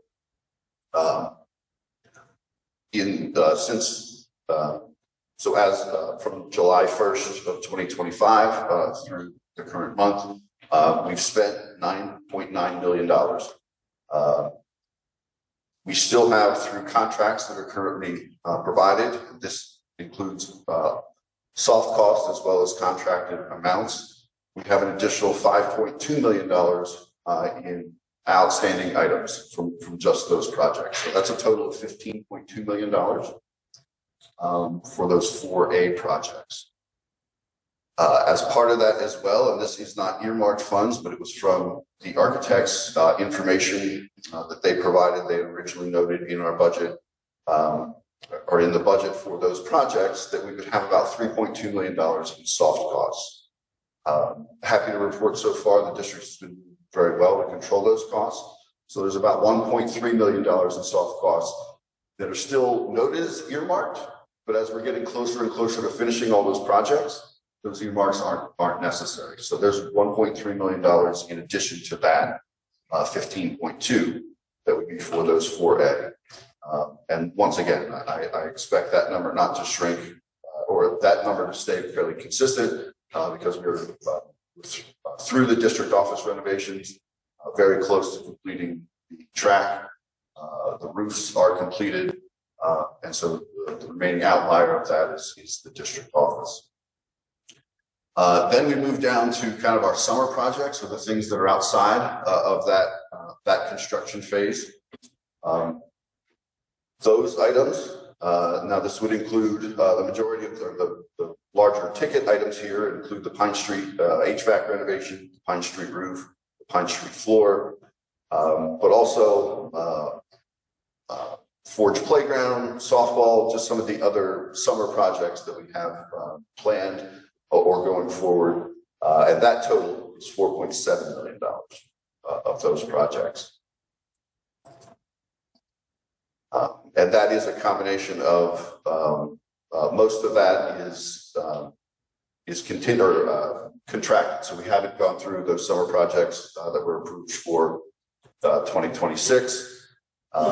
And of course, we have not paid much on the Pine Street. So most of that is contracted but not yet spent.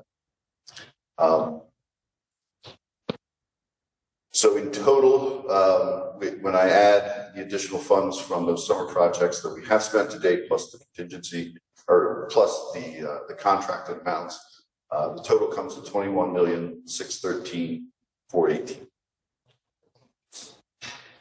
Now, what's not included in that, and what I'll update in May 14th, is kind of the revenue side.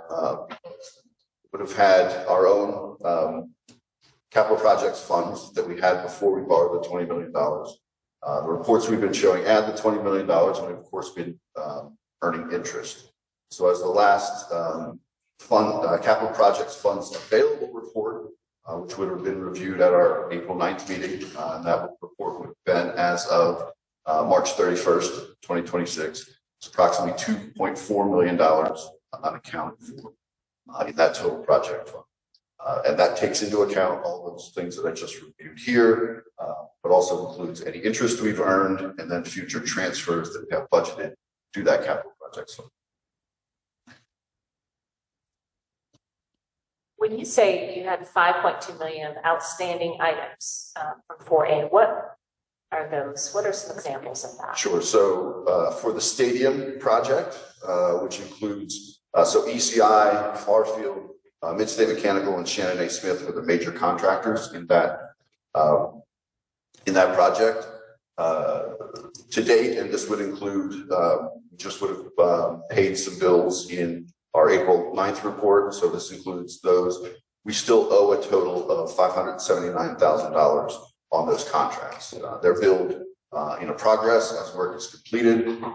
We also then hold money until punch list items until Mr. Dresch is completely satisfied. The project is 100% completed. We released some of those. So that's an item there. We still owe for that track project. We had just a little over $56,000 in track. What I have is track supplies, but it's really hurdles, the pits, the high jump pits, the long jump, or not the long jump, sorry. The pole vault, thank you.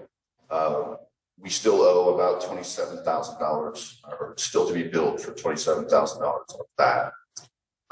For the high school renovations, those amounts are much smaller that we have outstanding, just because of how close that project is to being finished. And that's just a little over $83,866 in outstanding contracts from there. And so then the majority of the rest would be the district office relocation or not relocation, but the new district office at $4.3 million. We also have, I have as part of that, we reviewed in a prior board meeting proposed AV system. So I don't have those in here as contingency, but more budget items that we've talked about. So district furniture, security cameras, and then expenses to move everything back into the building. Those soft costs are about $257,000. Once again, nothing in there is contracted. These are just budgeted items, placeholders that either reviewed or tabled, given the current discussions. So that's all within that 5.2. That's correct. Okay. All right. That's helpful. Thank you. I have just one more question for clarification.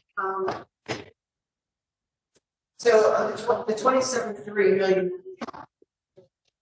well, 36 months of the library.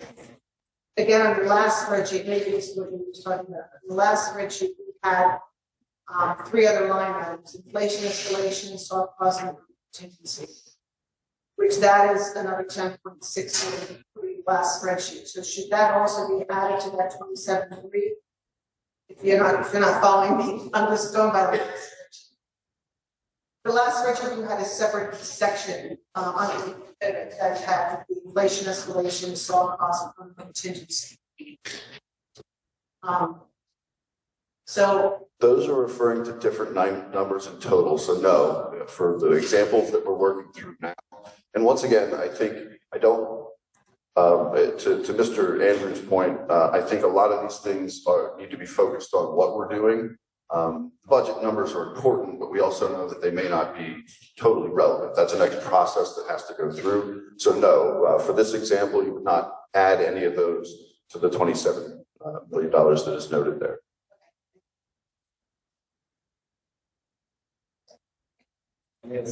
So I just heard from what you said, then we have 2.4 million in revenue that's unaccounted for, 4.9 from April 9th. And we have spent 21 million plus of that 22 capital. So, sorry, maybe not spent, but have contracts that would incur those costs. So sorry, I lost my too many spreadsheets. Of that 21 million, a total of 10.2 million has been spent in this fiscal year, and leaves 11.3 million as outstanding contracted items that we owe. And so the money that would be earmarked money, I guess, for that standpoint. Do you have an estimate on when the rest will be drawn? Yes, the stadium track renovations. Once again, one of the good things about working with Mr. Dresch is he does not let a contractor out without 100% finishing their punch list. And part of that process is we make sure we hold enough money from them that if they don't finish the punch list items, we have funds that we can then go out so that we don't pay for them from there. So I would anticipate most of that $11.3 million being spent by September of the coming year. Once again, most of those being those HVAC projects those projects are scheduled to be done by August 15th. Once again, leaving some run out time to clean up and make sure all punch list items are there. So September, October timeframe, I would anticipate that's when that rest of those dollars will be spent.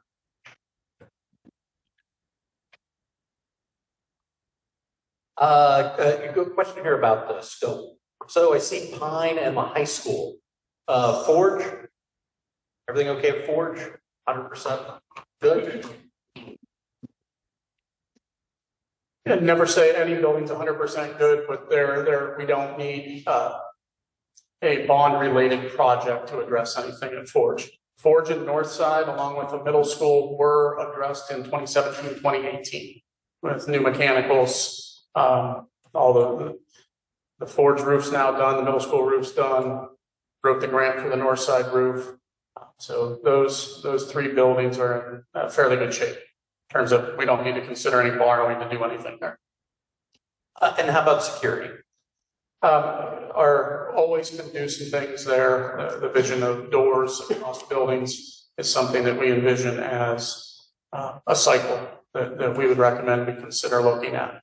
And every building's different and how they were designed, the type of doors, what's around the door, infrastructure. So those items in all buildings are something we want to look at. Sounds good. Thanks. Questions? Seth, do you have anything else? All right. So it sounds like we have a general idea. We're going to look at some borrowing options and finance options there, and look at that presentation. Here. So this is just a little bit more the quick and dirty calculations from there. We can definitely bring PFM in for more. But over the last two fiscal years, the district had built in millage and or state revenue increases that we committed to knowing or building capacity for increased borrowing. So currently those dollars are part of the transfer that is coming from our general fund to our capital projects fund. If and when the district were to issue debt, those transfers were stopped, and that money would then go to pay the debt from here. Unlike prior times, once again, this is just to get the idea. The capacity that we'd be able to borrow is just a little over $37 million with the current capacity that we have in. So there would be no tax increase necessary to borrow that $37 million. If you look at column 6, that is what our new, so this takes into account revenue that we get, we receive from issuance of bonds. A large portion of that is our 2010 bonds, which are included in the column 4. The black is what our current debt structure is. If we change nothing, that's what our debt structure currently is, it will be. Our 2010 bonds were essentially subsidized, in which we receive, we pay the interest for those bonds, and then we receive revenue back from the federal government for those. And that's about $680,000 a year. And that money is included in our yearly budget that we go through now. As well as we still have some old bonds that were approved for the old PlanCon. And so we receive about $440,000 per year for those. So I bring that up, the numbers you're seeing are net of that. And so in column 6, the numbers in the red box kind of show the bump that is necessary for taking that $37 million. So this contemplates, once again, this is just for presentation's sake, but notes that the bonds would be issued sometime in September of 2026. Not really necessary, but just to note that they would be floated in the 26-27 fiscal year. That date can change. It was just arbitrary for this presentation. So in that first year, which would be next fiscal year, our debt service would increase from a net of 5.9 million to 6.8. Then the next fiscal year in 27-28 increased to 7.3. And then you can see it has just a couple of dollar fluctuation, but that 7.3 is essentially the run rate until I believe it is 2036. In which what happens there, as you can see in column 4, the black column, if we were to do nothing, our debt service by 2036 goes from $5 million to 1.6. Column 6 is reflecting that, so there would be additional borrowing capacity that would already be built in, so additional funds could be borrowed after 2036. I don't have that number of what that might be, but theoretically they could be borrowed again to stay at that 7.3 instead of dropping to that 5.1, which is the column 6, and the run rate for the life of the bonds in this example. Is there any benefit to issuing in the fall versus like the following spring? That is what we use PFM for, is to know when is the best time to get into the market. One of the things that they note, and I don't know that it's seasonal necessarily, but they do note, it's best to get into the market when there's low volume of other bonds being sold. If you're one of the only ones out there, you're going to be able to command a little bit more price for those par bonds versus times that are not. In the past, when we've done borrowing, we present it to the board, and then when everybody's comfortable with the amount that they're comfortable borrowing and understanding that repayment schedule, we have authorized PFM to essentially borrow that money when the best time for us to do so. A lot of those times, it's also though contingent on when the projects need to start and when we have to start making payments for those projects as well. Great.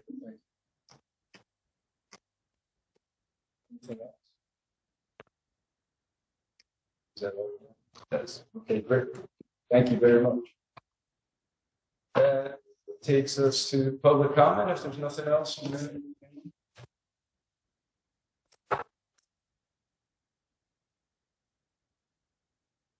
Public comment for the building and grounds.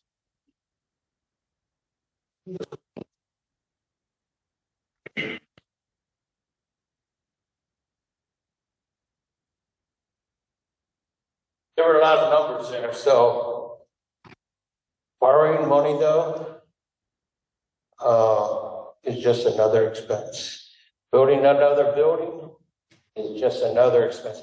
$5.5 million or whatever it's going to end up costing us for that district building, and we got problems for not just it just didn't happen this last year that the kids are freezing at the middle school, the Pine Street School. That's been ongoing. We got school teachers taking heaters in there to stay warm. Everyone overlooks that. That's just another expense, right? Electric bill. Our kids are freezing. You're spending money over here. Let's cancel that $5 million deal. Okay, Davey, we're going to lose $2 million. Well, we gained $3 million to pay some bills and fix that building so our kids don't freeze. To me, that's just common sense. You got all these things you're doing. Stop building.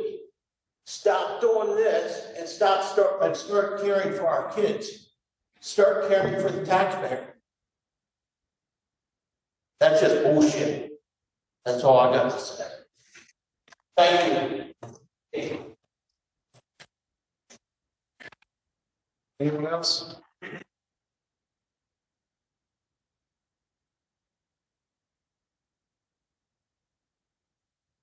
So I agree, but the problem is we have a maintenance staff that has 2 females and a male that don't have a current bathroom.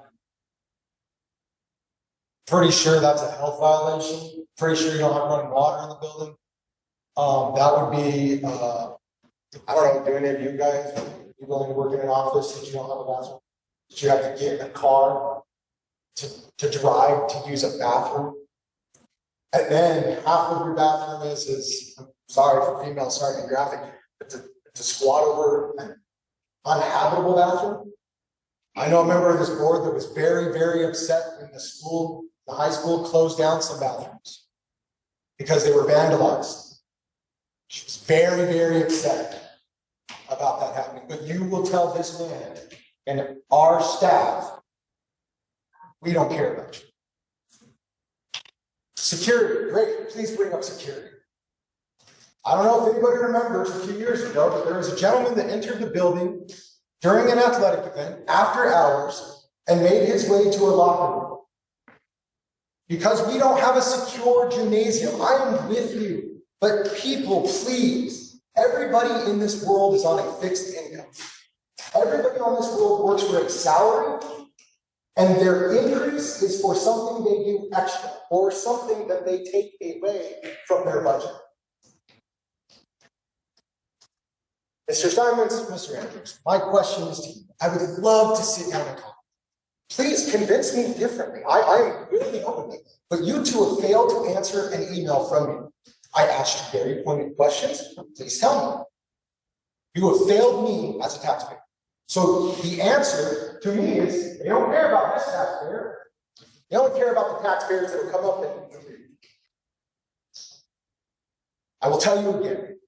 I didn't agree with every taxpayer here, but any taxpayer that wanted to have an honest, open conversation, I willfully engage. We didn't agree either. Mr. Clee is perfectly good.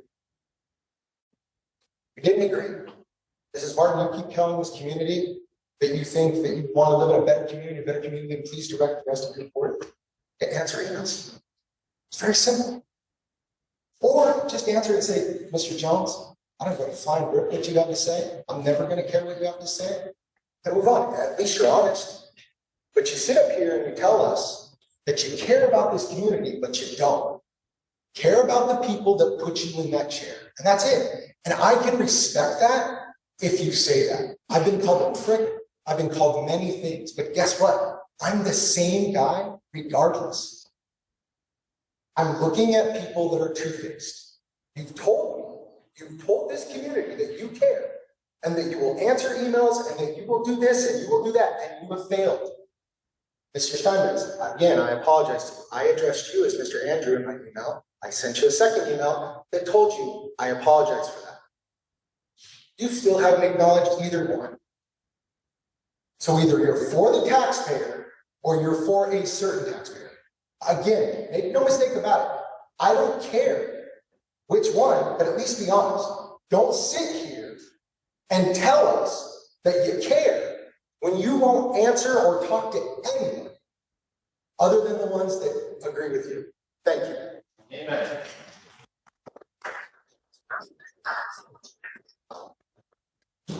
Sorry.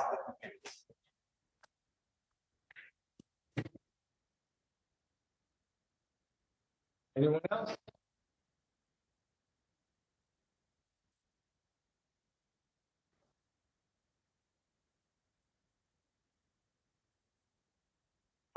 Say is that opacity is a two-way street.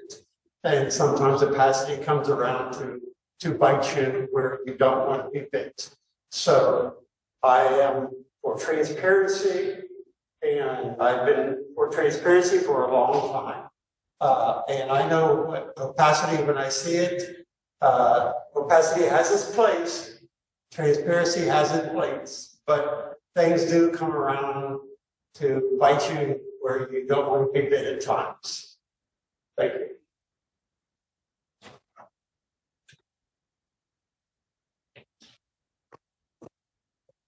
Anyone else? Okay, Madam President, that's all we have. All right, thank you, Mr. Andrew. Next, we'll move on to finance. Steinmetz. Thank you. First on the finance committee is the job description, talking about the communications media coordinator.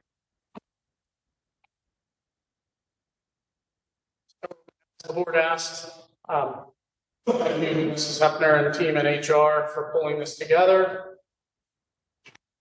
You'll see the recommended wage, minimum and midpoints based on market analysis. This position would be unique. We initially talked about it being within a classified or confidential employee group. Our recommendation is Act 93 group maintains the same wage, but it's salaried, not hourly. Which I think, given the hours a person in this position could work, fluctuating with events, et cetera, would be advantageous. So you see the main job duties, responsibilities that a position of this nature would entail. In essence, handling website, social media, oversight of both of those for the district, communications with media, helping cover district events, but also needing the full team to communicate with the communications position to better communicate and tell our story in a proactive and strategic manner. Also, with the district emergency operations, growing into potentially being the public information officer or PIO for the district in times of emergency. Public relations related responsibilities. You see the required qualifications that we put in there. Bachelor's degree is in a related field. Working knowledge, strong verbal, written, and personal communication skills, obviously. That would be, if this board is interested, that is the recommended job description that comes out of our HR office.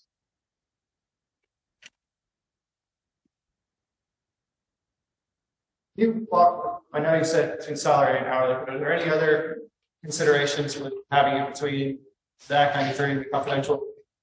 The main piece was just considering the potential of overtime and reducing that.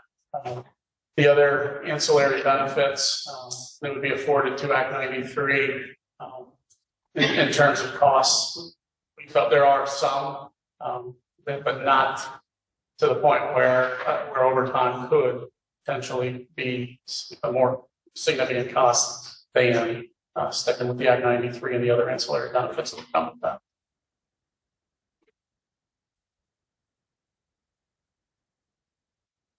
Any other questions? As per the direction of the board, the numbers that Mr. French shows tonight or will show include this position in that with a balanced budget. For the salaries, correct? For all lines of the budget?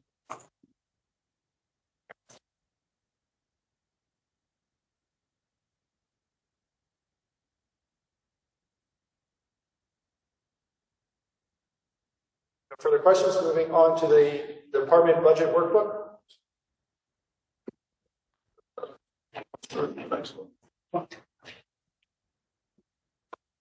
So as requested, yeah, a lot of data. Mr. Drexler and I have continually been working with Mr. Steinmetz to update and improve our current budget information provided to the board. And so this workbook is where we are currently through for the 26-27 budget process. Calling your attention to column N, and we're in the athletics just for the example here. We've included all in the workbook, all department budgets accessible by the tabs at the bottom of the Excel. Projections for 25-26 as requested by the board at our last meeting are provided. This is where we believe these budgets will line up as we get to June 30th of the end of the year.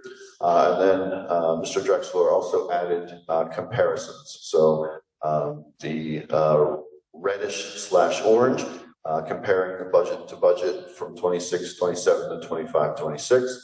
The blue comparing the actuals from 24-25 to the budget of 25-26. And the green comparing the projected totals from 25-26 to the budget that have been presented for 26-27. This really isn't any new information. It is just being provided for board members all in one place, kind of gathering these things together. What are the projections based off of? Current spending, future spending, as well as, professional knowledge of spending trends, for district budgets. So what we spoke about, Ms. Manel, we took the actual, the estimated forecast based off of, what was it, estimated for year-end forecast, what was it based off of? Just last year's projections, or did you use your professional opinion on those? So it includes spending up through March, as well as projections for what is left to be spent, not left to be spent, but anticipated to be spent for the remaining year. So some of those were nothing for athletics. For example, the fall season's over, winter seasons are over, so those expenses would not be changing as much, but we are still going through the spring season, and so those items were noted based on anticipated spend through the rest of the year. Once again, some of that based on what was spent in prior years.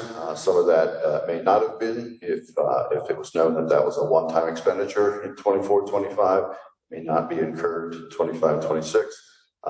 That's what I'm noting is the professional ability to go through and look at those numbers and make those judgment calls. I do see that there's a few line items that were on the original budgets that aren't on these. Is there a reason to that point where you were just talking about there wasn't any spend on it? Or was there another reason to remove some? So 2811, I think, is one of the ones that was on the original, but it's not. I'm not seeing on this one. Under support services.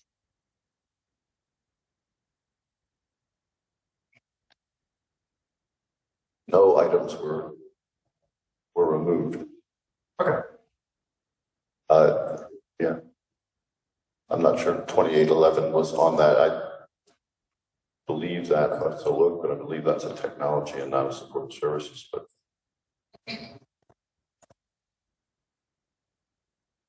So there's your old one had it on support services. So if it's somewhere else, that's fine. I just want to make sure that we're. My computer is frozen right now, so once I get that over, definitely. I can set that up, or we can talk about those follow-ups at a later date. Any other questions? Yep, so I don't want to, I mean, we can have a discussion here. I know that there was some reductions on, do you want to talk about the reductions here or on the next summary? What I'd like to go to next is the expense summary by department.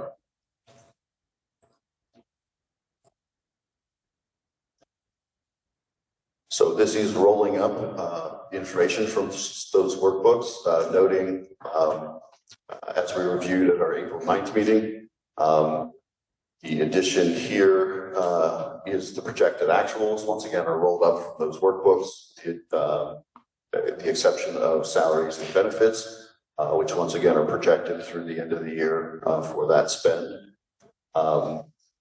Those numbers are based on payroll paid up through March, as well as anticipated payroll through the remainder of the fiscal year, and the same with total benefits.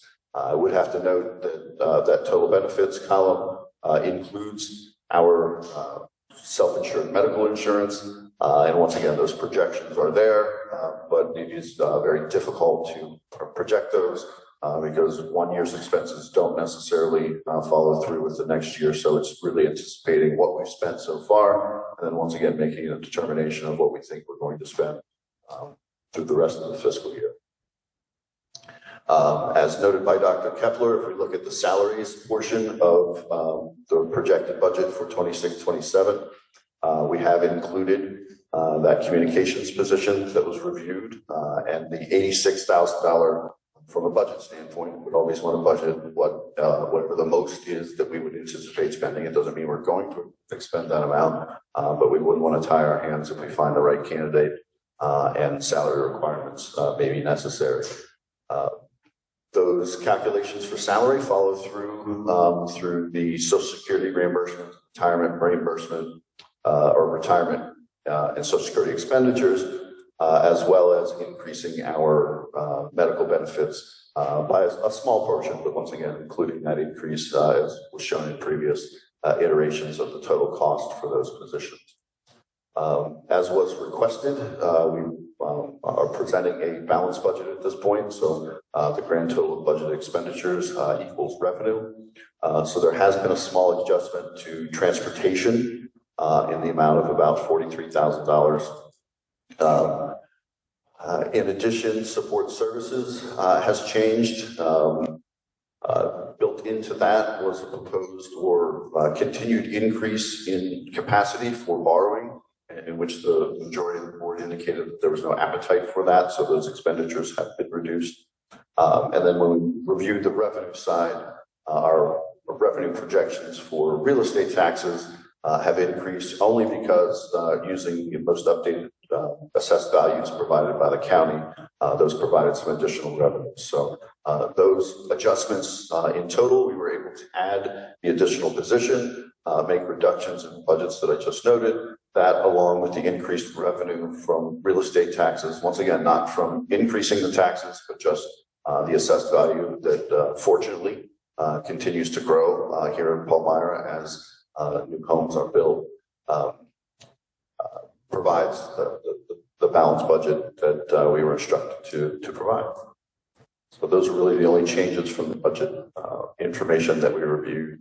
If you can just pull up the summary. Reviewed at the April 9th meeting. So, yeah. That was going to be one of my questions. How did you increase the revenue by 90,000? Yeah. So that's excellent that you were able to look at that updated data, assessment data, and get that increased for us, and then reducing the expenses to make up that 135,000. So thank you for that work. I appreciate that. Can you talk about the 43,000 reduction in transportation? What did that consist of? So one of the things that Ms. McGarity, who's our day-to-day person for transportation, has brought to light is some one of the things we're doing with her job duties that has not been done for a long while. I don't know when it was done for Palmyra Area School District, is taking responsibility for routing. Usually the district has always depended on our transportation provider, most of that always being Bucks, and specifically Candy Bucks, to provide those. And there were ways that we've always done transportation. And so Ms. McGarity looked at some information on how we transport non-public students, which we had traditionally provided single buses to different non-public schools. And we're finding that ridership on those has dropped drastically over the last couple of years. So some of those buses right now we're running with maybe 25 students. She'll be working on combining some of those runs together, not overcrowding any buses, but just taking more advantage, making us a little bit more efficient. And that's a reflection in those numbers as well. Thank you. Great. Please thank her for us. I appreciate that. Looking at that and kind of thinking outside the box, figuring out a solution. I think it'll be one of the good things of making that change in how we operate. It's going to be that benefit. Yes, thank you. Any further discussion?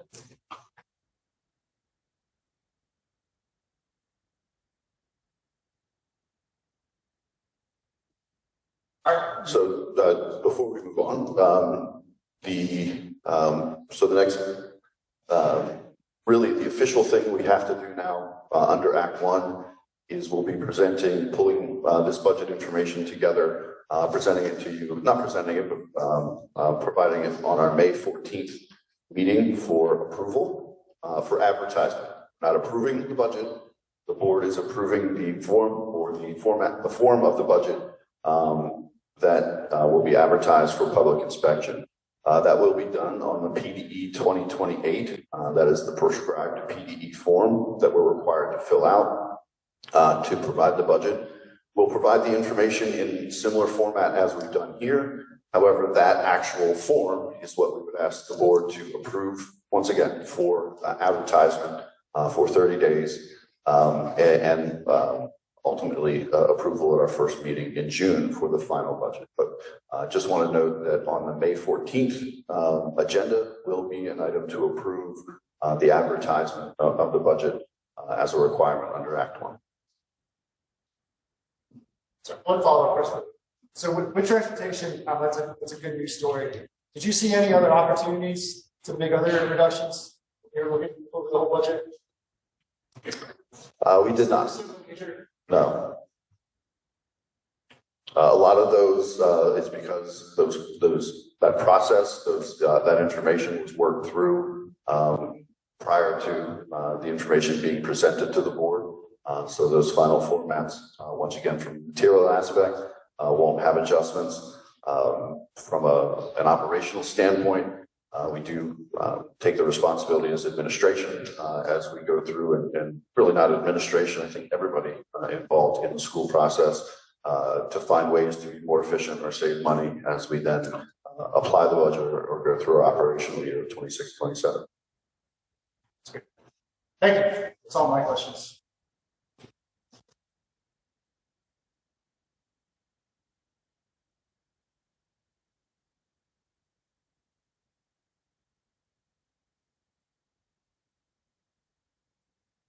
Just on to public comment.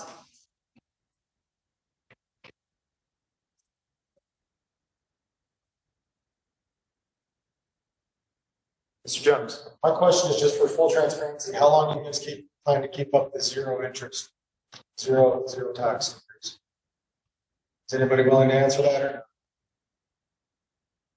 Reminder, this isn't a dialogue time. I know, I was just, again, I can ask the question, Mr. Martin.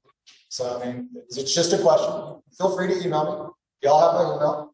So that's my question is how long do you anticipate maintaining zero?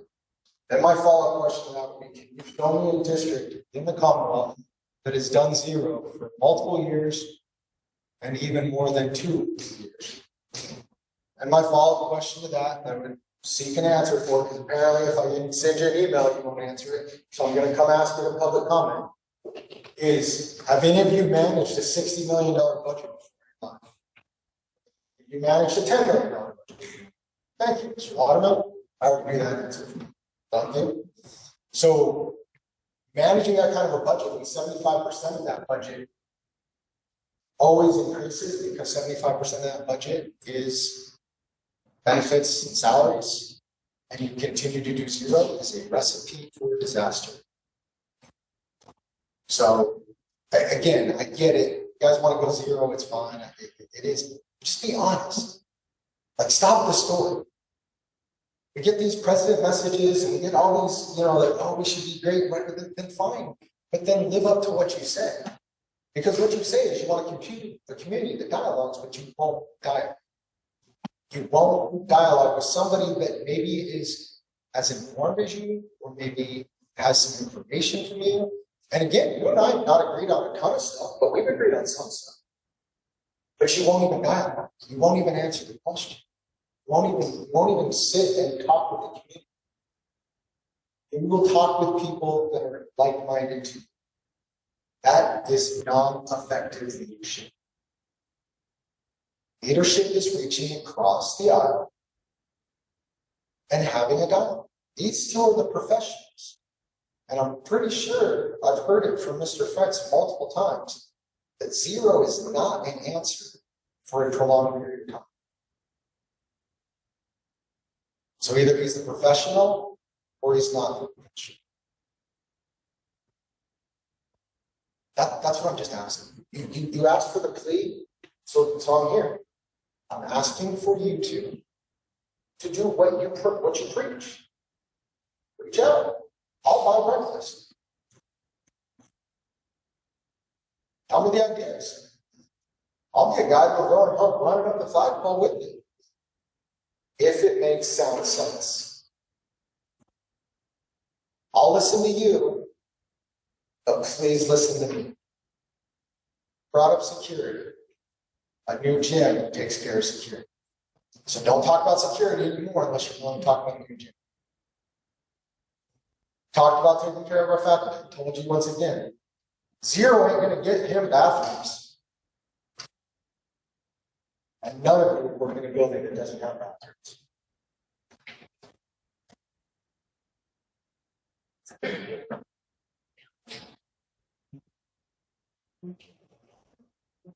Just a couple of things. I ditto what he just said. Not much more about the zero thing. Let's just shut that down over there on Ford Road. Davey, you told me they had it all drywalled. I went over there, the walls outside aren't even up. Stop lying to us. My last comment, just stop lying to us, right?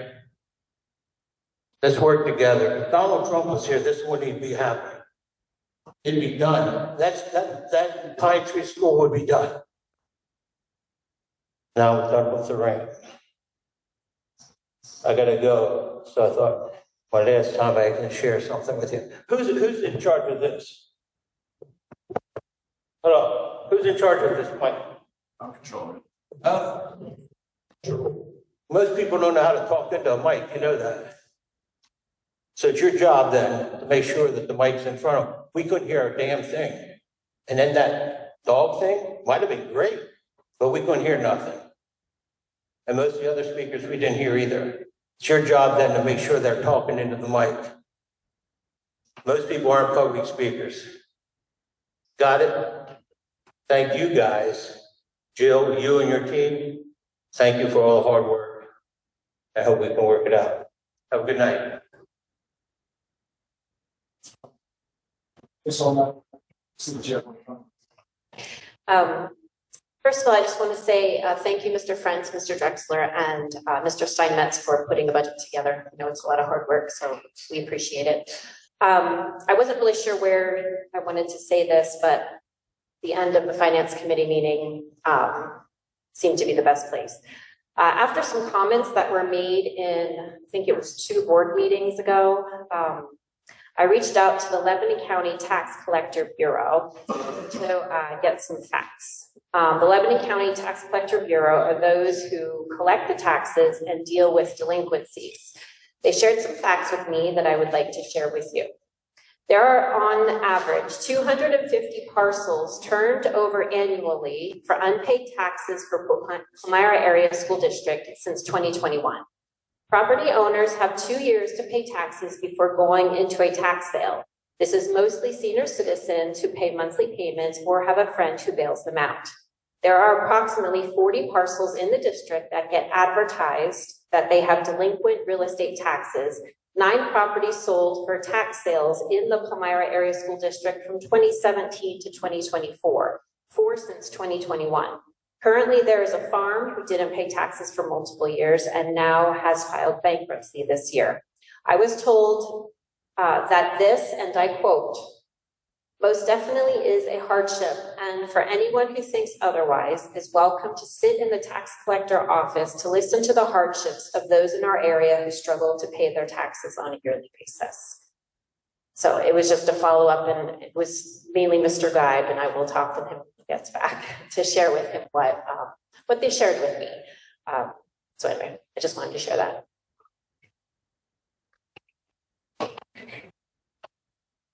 Okay. Thank you. That concludes the Finance Committee. Okay, thank you, Mr. Steinmetz. And then last is Curriculum and Instruction Committee. Does anybody like to take this, or I can just do it? You want to do it, Ms. Gilligan? Thank you very much. You're welcome.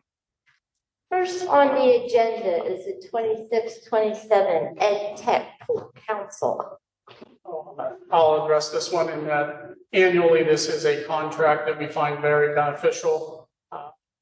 School districts in Lancaster, Lebanon, IU13 share the costs of having a pool council that keeps us up to date, in this case, on technology-related legal matters.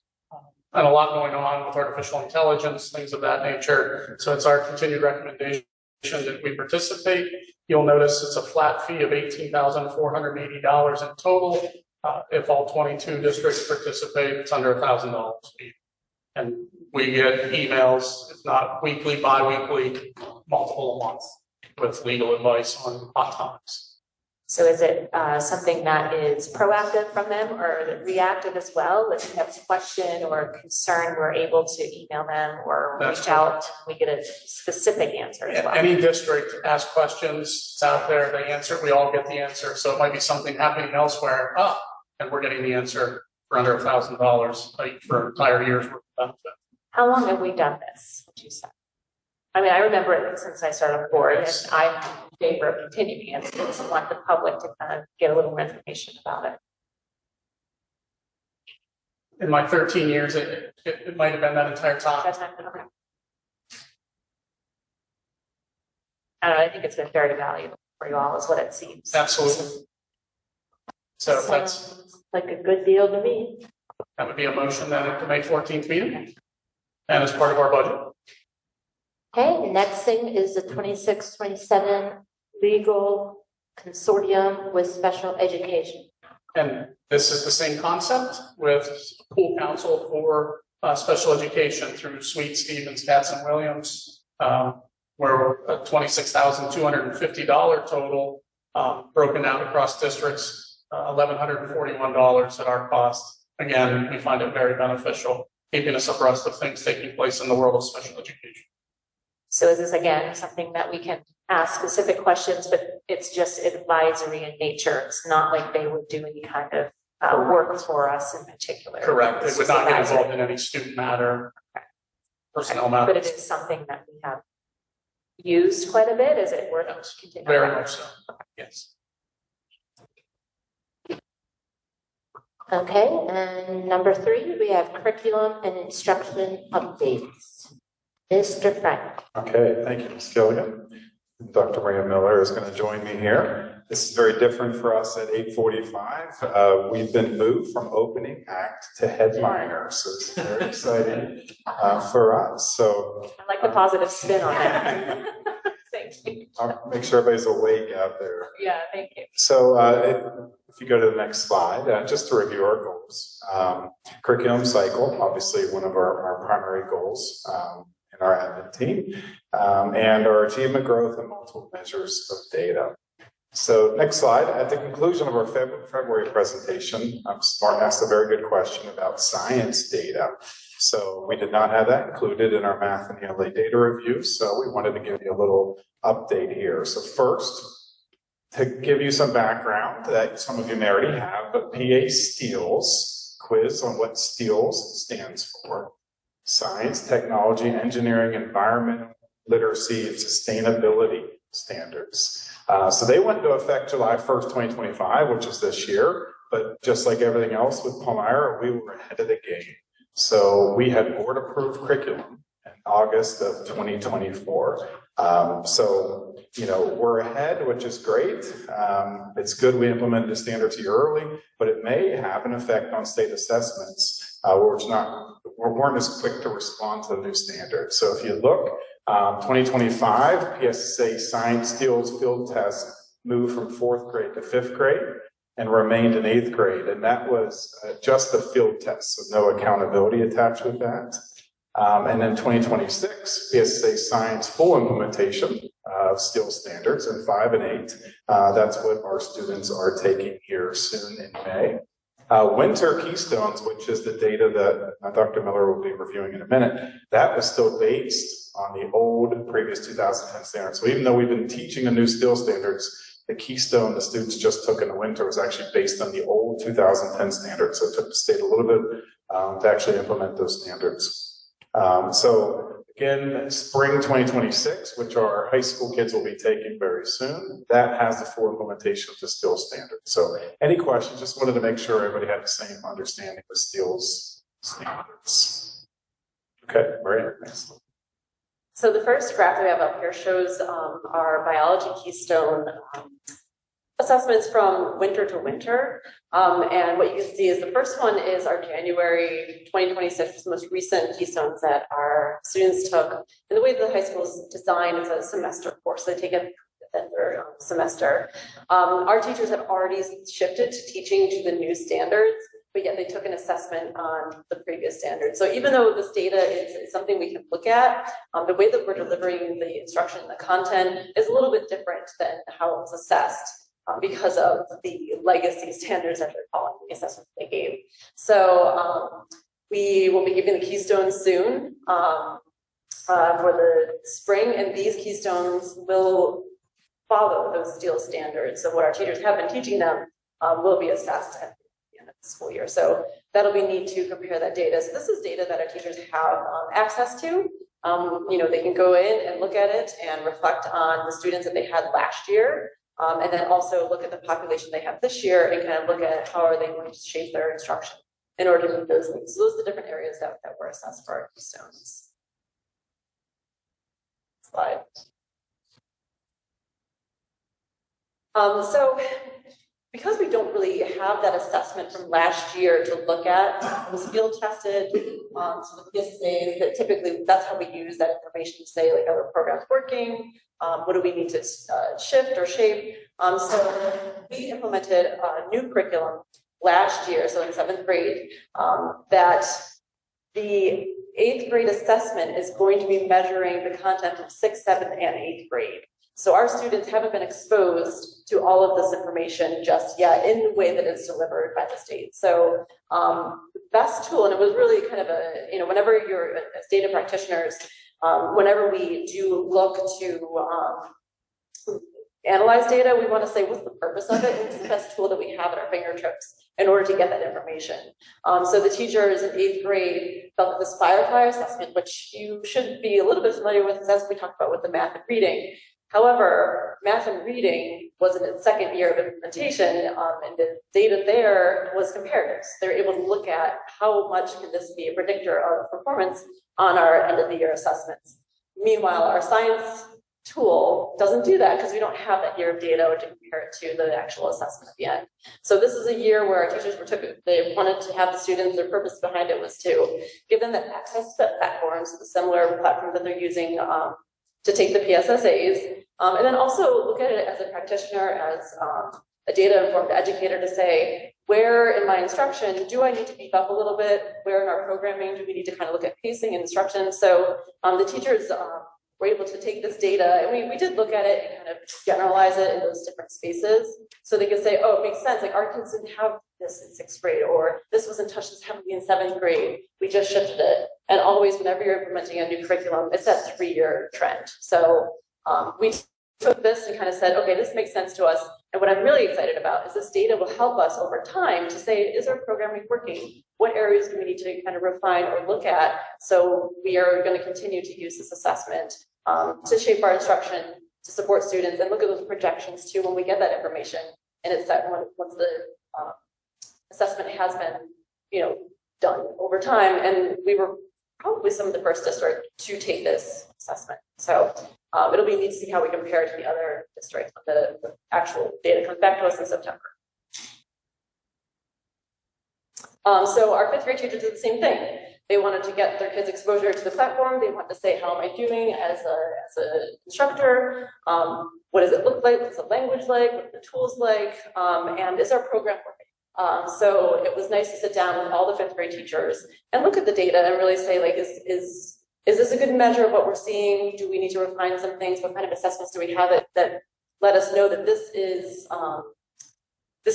what we're seeing in the classroom? And again, the 5th grade Steele's assessment takes from kindergarten up. So it's all these assignments, these standards that spiral throughout the year. So our students have really only been exposed to it in 4th grade. So there's all those pieces that we just, you know, it's great information to have, and then what do we do with it afterwards? So again, this is going to be a great way for us to look over time.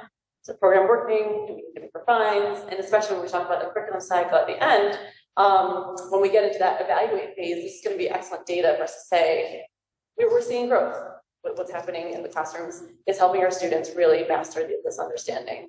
And that Steele's understanding, and I'm sure as you sat through meetings before, it's a different way for our students to think. It really is building that analytical brain that they might not really have as much exposure to. So it's a new way of teaching, new way of thinking. It's important, but it's there. Is this drilled down into individual classrooms? It can, yep, so the teacher, yes, so the teacher specifically, so this is just a snapshot for you. Right, but I just wondered if you have access to all of that. Oh, yeah, too. and so they were able to look at their individual students, they looked at their classrooms.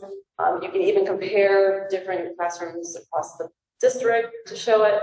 The platform itself doesn't right now, but I did, just because I thought it was really valuable, especially as we make these decisions, where we're headed with curriculum to do so. And then the teachers were able to really look at it and say, oh, yes. And it was really interesting, especially at the 8th grade level, when they made those connections with the students, like, well, the student's really into space. So yeah, it makes sense that this area is really strong there. And as an assessment becomes more robust, they can have those conversations about projections too. There's a little part of the report, the projections. It's a neat tool, and it's PD, so like what they're giving us is what they're going to be assessed on. So it just makes a lot of sense. Any other questions on science?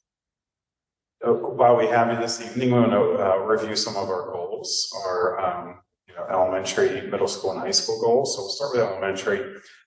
This summer, when we're making our goals, we realized that our K-3 teachers who are really teaching our kids how to read had only had 3 hours of training in structural literacy.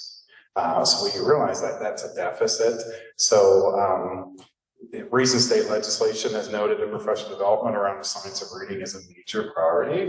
So at Palmyra, we decided to use the Science of Reading short course, which is the course the IU has used to train many of our administrators and reading specialists. Short is a misnomer because it's a 17-hour course. So it just tells you the short course is 17 hours. So really for teachers of reading to sort of be trained in a new way of teaching structured literacy, you really have to commit to professional development. So I want to put a little timeline here. We started in January with day one, which was a huge success. Dr. Miller was a huge part of this with our reading specialists and admin. Day two was the second day in January, and day 3 and 4, you can see we're using our summer trade days. So we're really maximizing our time with teachers to get them this training.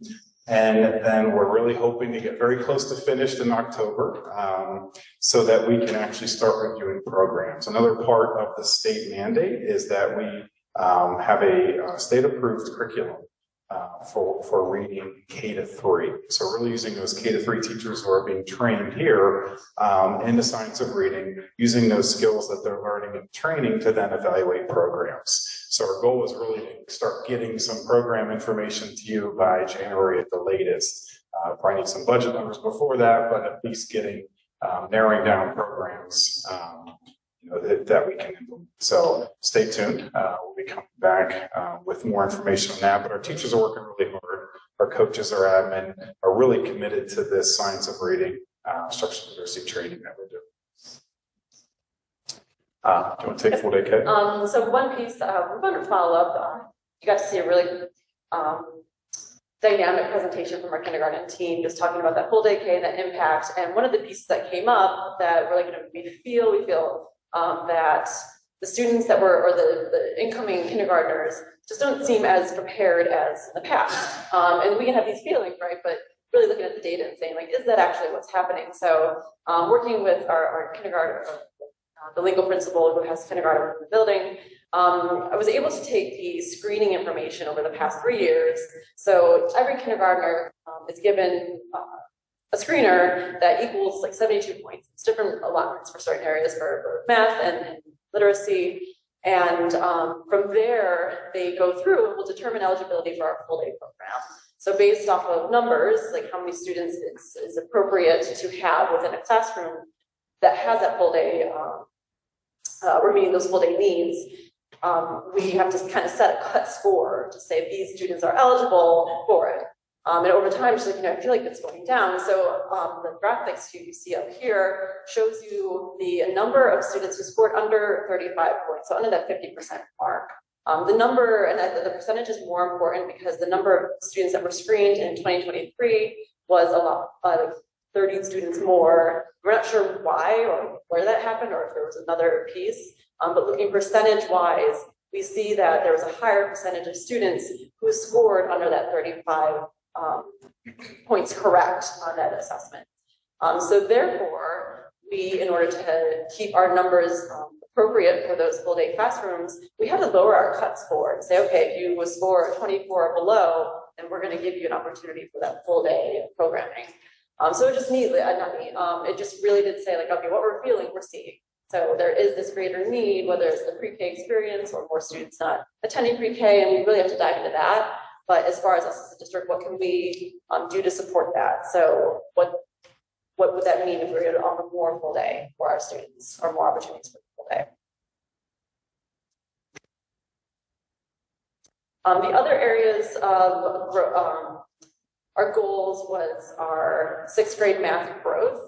And this is just a snapshot of one piece of data that we looked at as a team. So our middle school administrators lead these really robust data meetings throughout the year, and was recently with that winter data that we had, but into the fall. So not only do we have our IXL growth data, which is what those students are doing, that specific skill practice and support from teachers, but also looking at the Firefly data and looking instructionally just at their assessments that they're giving.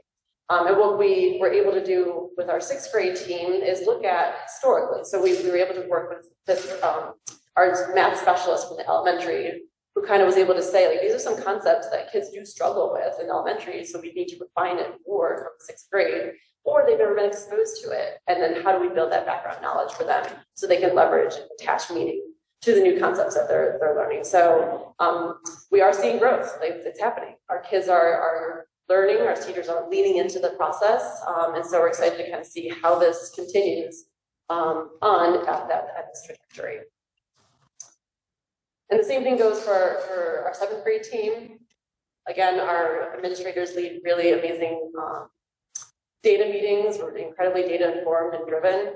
And you can see we are seeing that growth. And it's interesting to look also at the different pockets. And as a team, we can say, did we spend enough time? When does measurement happen? When are we looking at geometry? And then looking particularly, do we have to make those shifts? Is it making sense? Are students truly grasping with the tools that we're providing them and the instruction that we're providing them? Okay, finally, our high school goal, if you remember, was rigorous coursework for all students. So we have some data to show you.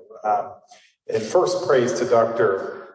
Richardson and the high school team. If you recall, Palmyra High School is the 10th highest high school building score in the state of Pennsylvania out of 577 high schools.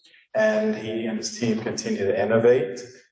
In November, he presented the course selection guide and noted that the high school was going to add semester-long AP courses. They were noticing that kids were having trouble getting into the AP courses because they were year-long and they just didn't fit well in the scheduling. So they started with these 4 courses: AP Lang, AP Lit, AP Micro, and AP Macro. And you can see what the impact of semester courses alone had on students. So these are course requests. The schedule is not done yet, but at this point, you can see the dramatic increase in course requests for each of these 4 classes that are now semester long. So we're certainly accomplishing that goal to get kids into more rigorous coursework. And the next slide, just to show that these remain full year courses, because with the time that we would have this semester long course, a little nervous about having AP Calc, AP Chem, AP Bio. Some of these courses require a lot more instructional minutes, maybe than an AP Lit or an AP Lang. So we didn't want to change them, but you can still see the numbers increased. Remember that January 29th, we did an AP Honors course information meeting at the high school. Mrs. Wodelson, who's moving to Pine soon, actually really did a lot of work with the master schedule this year to really shift things around to try to make more courses fit. And I was talking to one of our high school counselors the other day, and he was sharing conversations they're having with students. If you want to be an engineer, you better be taking AP Chemistry. If you want to be in the medical field, you better be taking AP Biology. So you can see the increase in course requests in these courses from last year to this. So we're very excited, trying to get more kids into more rigorous courses. Last slide, just looking ahead, I'll point out the curriculum cycle, which you hear a lot about. You notice in 25-26, there's not any green for develop. I had to ask Dr. Miller what color that develop is. I'm colorblind, but I'm told that develop is green. You see 3 of those in 26, 27, because we're going to be bringing some curriculum to you. So we're looking forward to FCS, which has new standards July 1st. We'll hope to bring those to you soon. Health PE does not have new standards. So we're going to kind of hold that until we can, state's working on them right now. We're going to see where they are. And world language is basically ready. So they'll probably be coming to you very soon. So we're looking forward to that. Other things we're excited about, looking forward to Branching Minds, which you approved, our new data system. And I mentioned building schedules at the high school. Dr. Richardson is working with his team on a potential new schedule to maximize those semesters for 27, 28. Elementary is looking at tweaking the schedule. Middle school just tweaked the schedule. So we're trying to make adjustments. We're trying to keep innovating to maximize instructional time for our students. Okay, thank you. Really appreciated all the work that went into this. This was me asking you to be bringing us regular data and following up on that, and especially excited to see the increase in AP classes, and you've really spearheaded that. So I really appreciate all the work you've done on that. So thank you very much. Somebody else next. Thank you. Thank you. Great job. Okay, last but not least, public comment. Anyone? Okay, now we're going to announce the executive session. Martin? I'm pleased to announce we will not have an executive session after the meeting. So we are all able to go home, as you are as well. Thank you for coming this evening.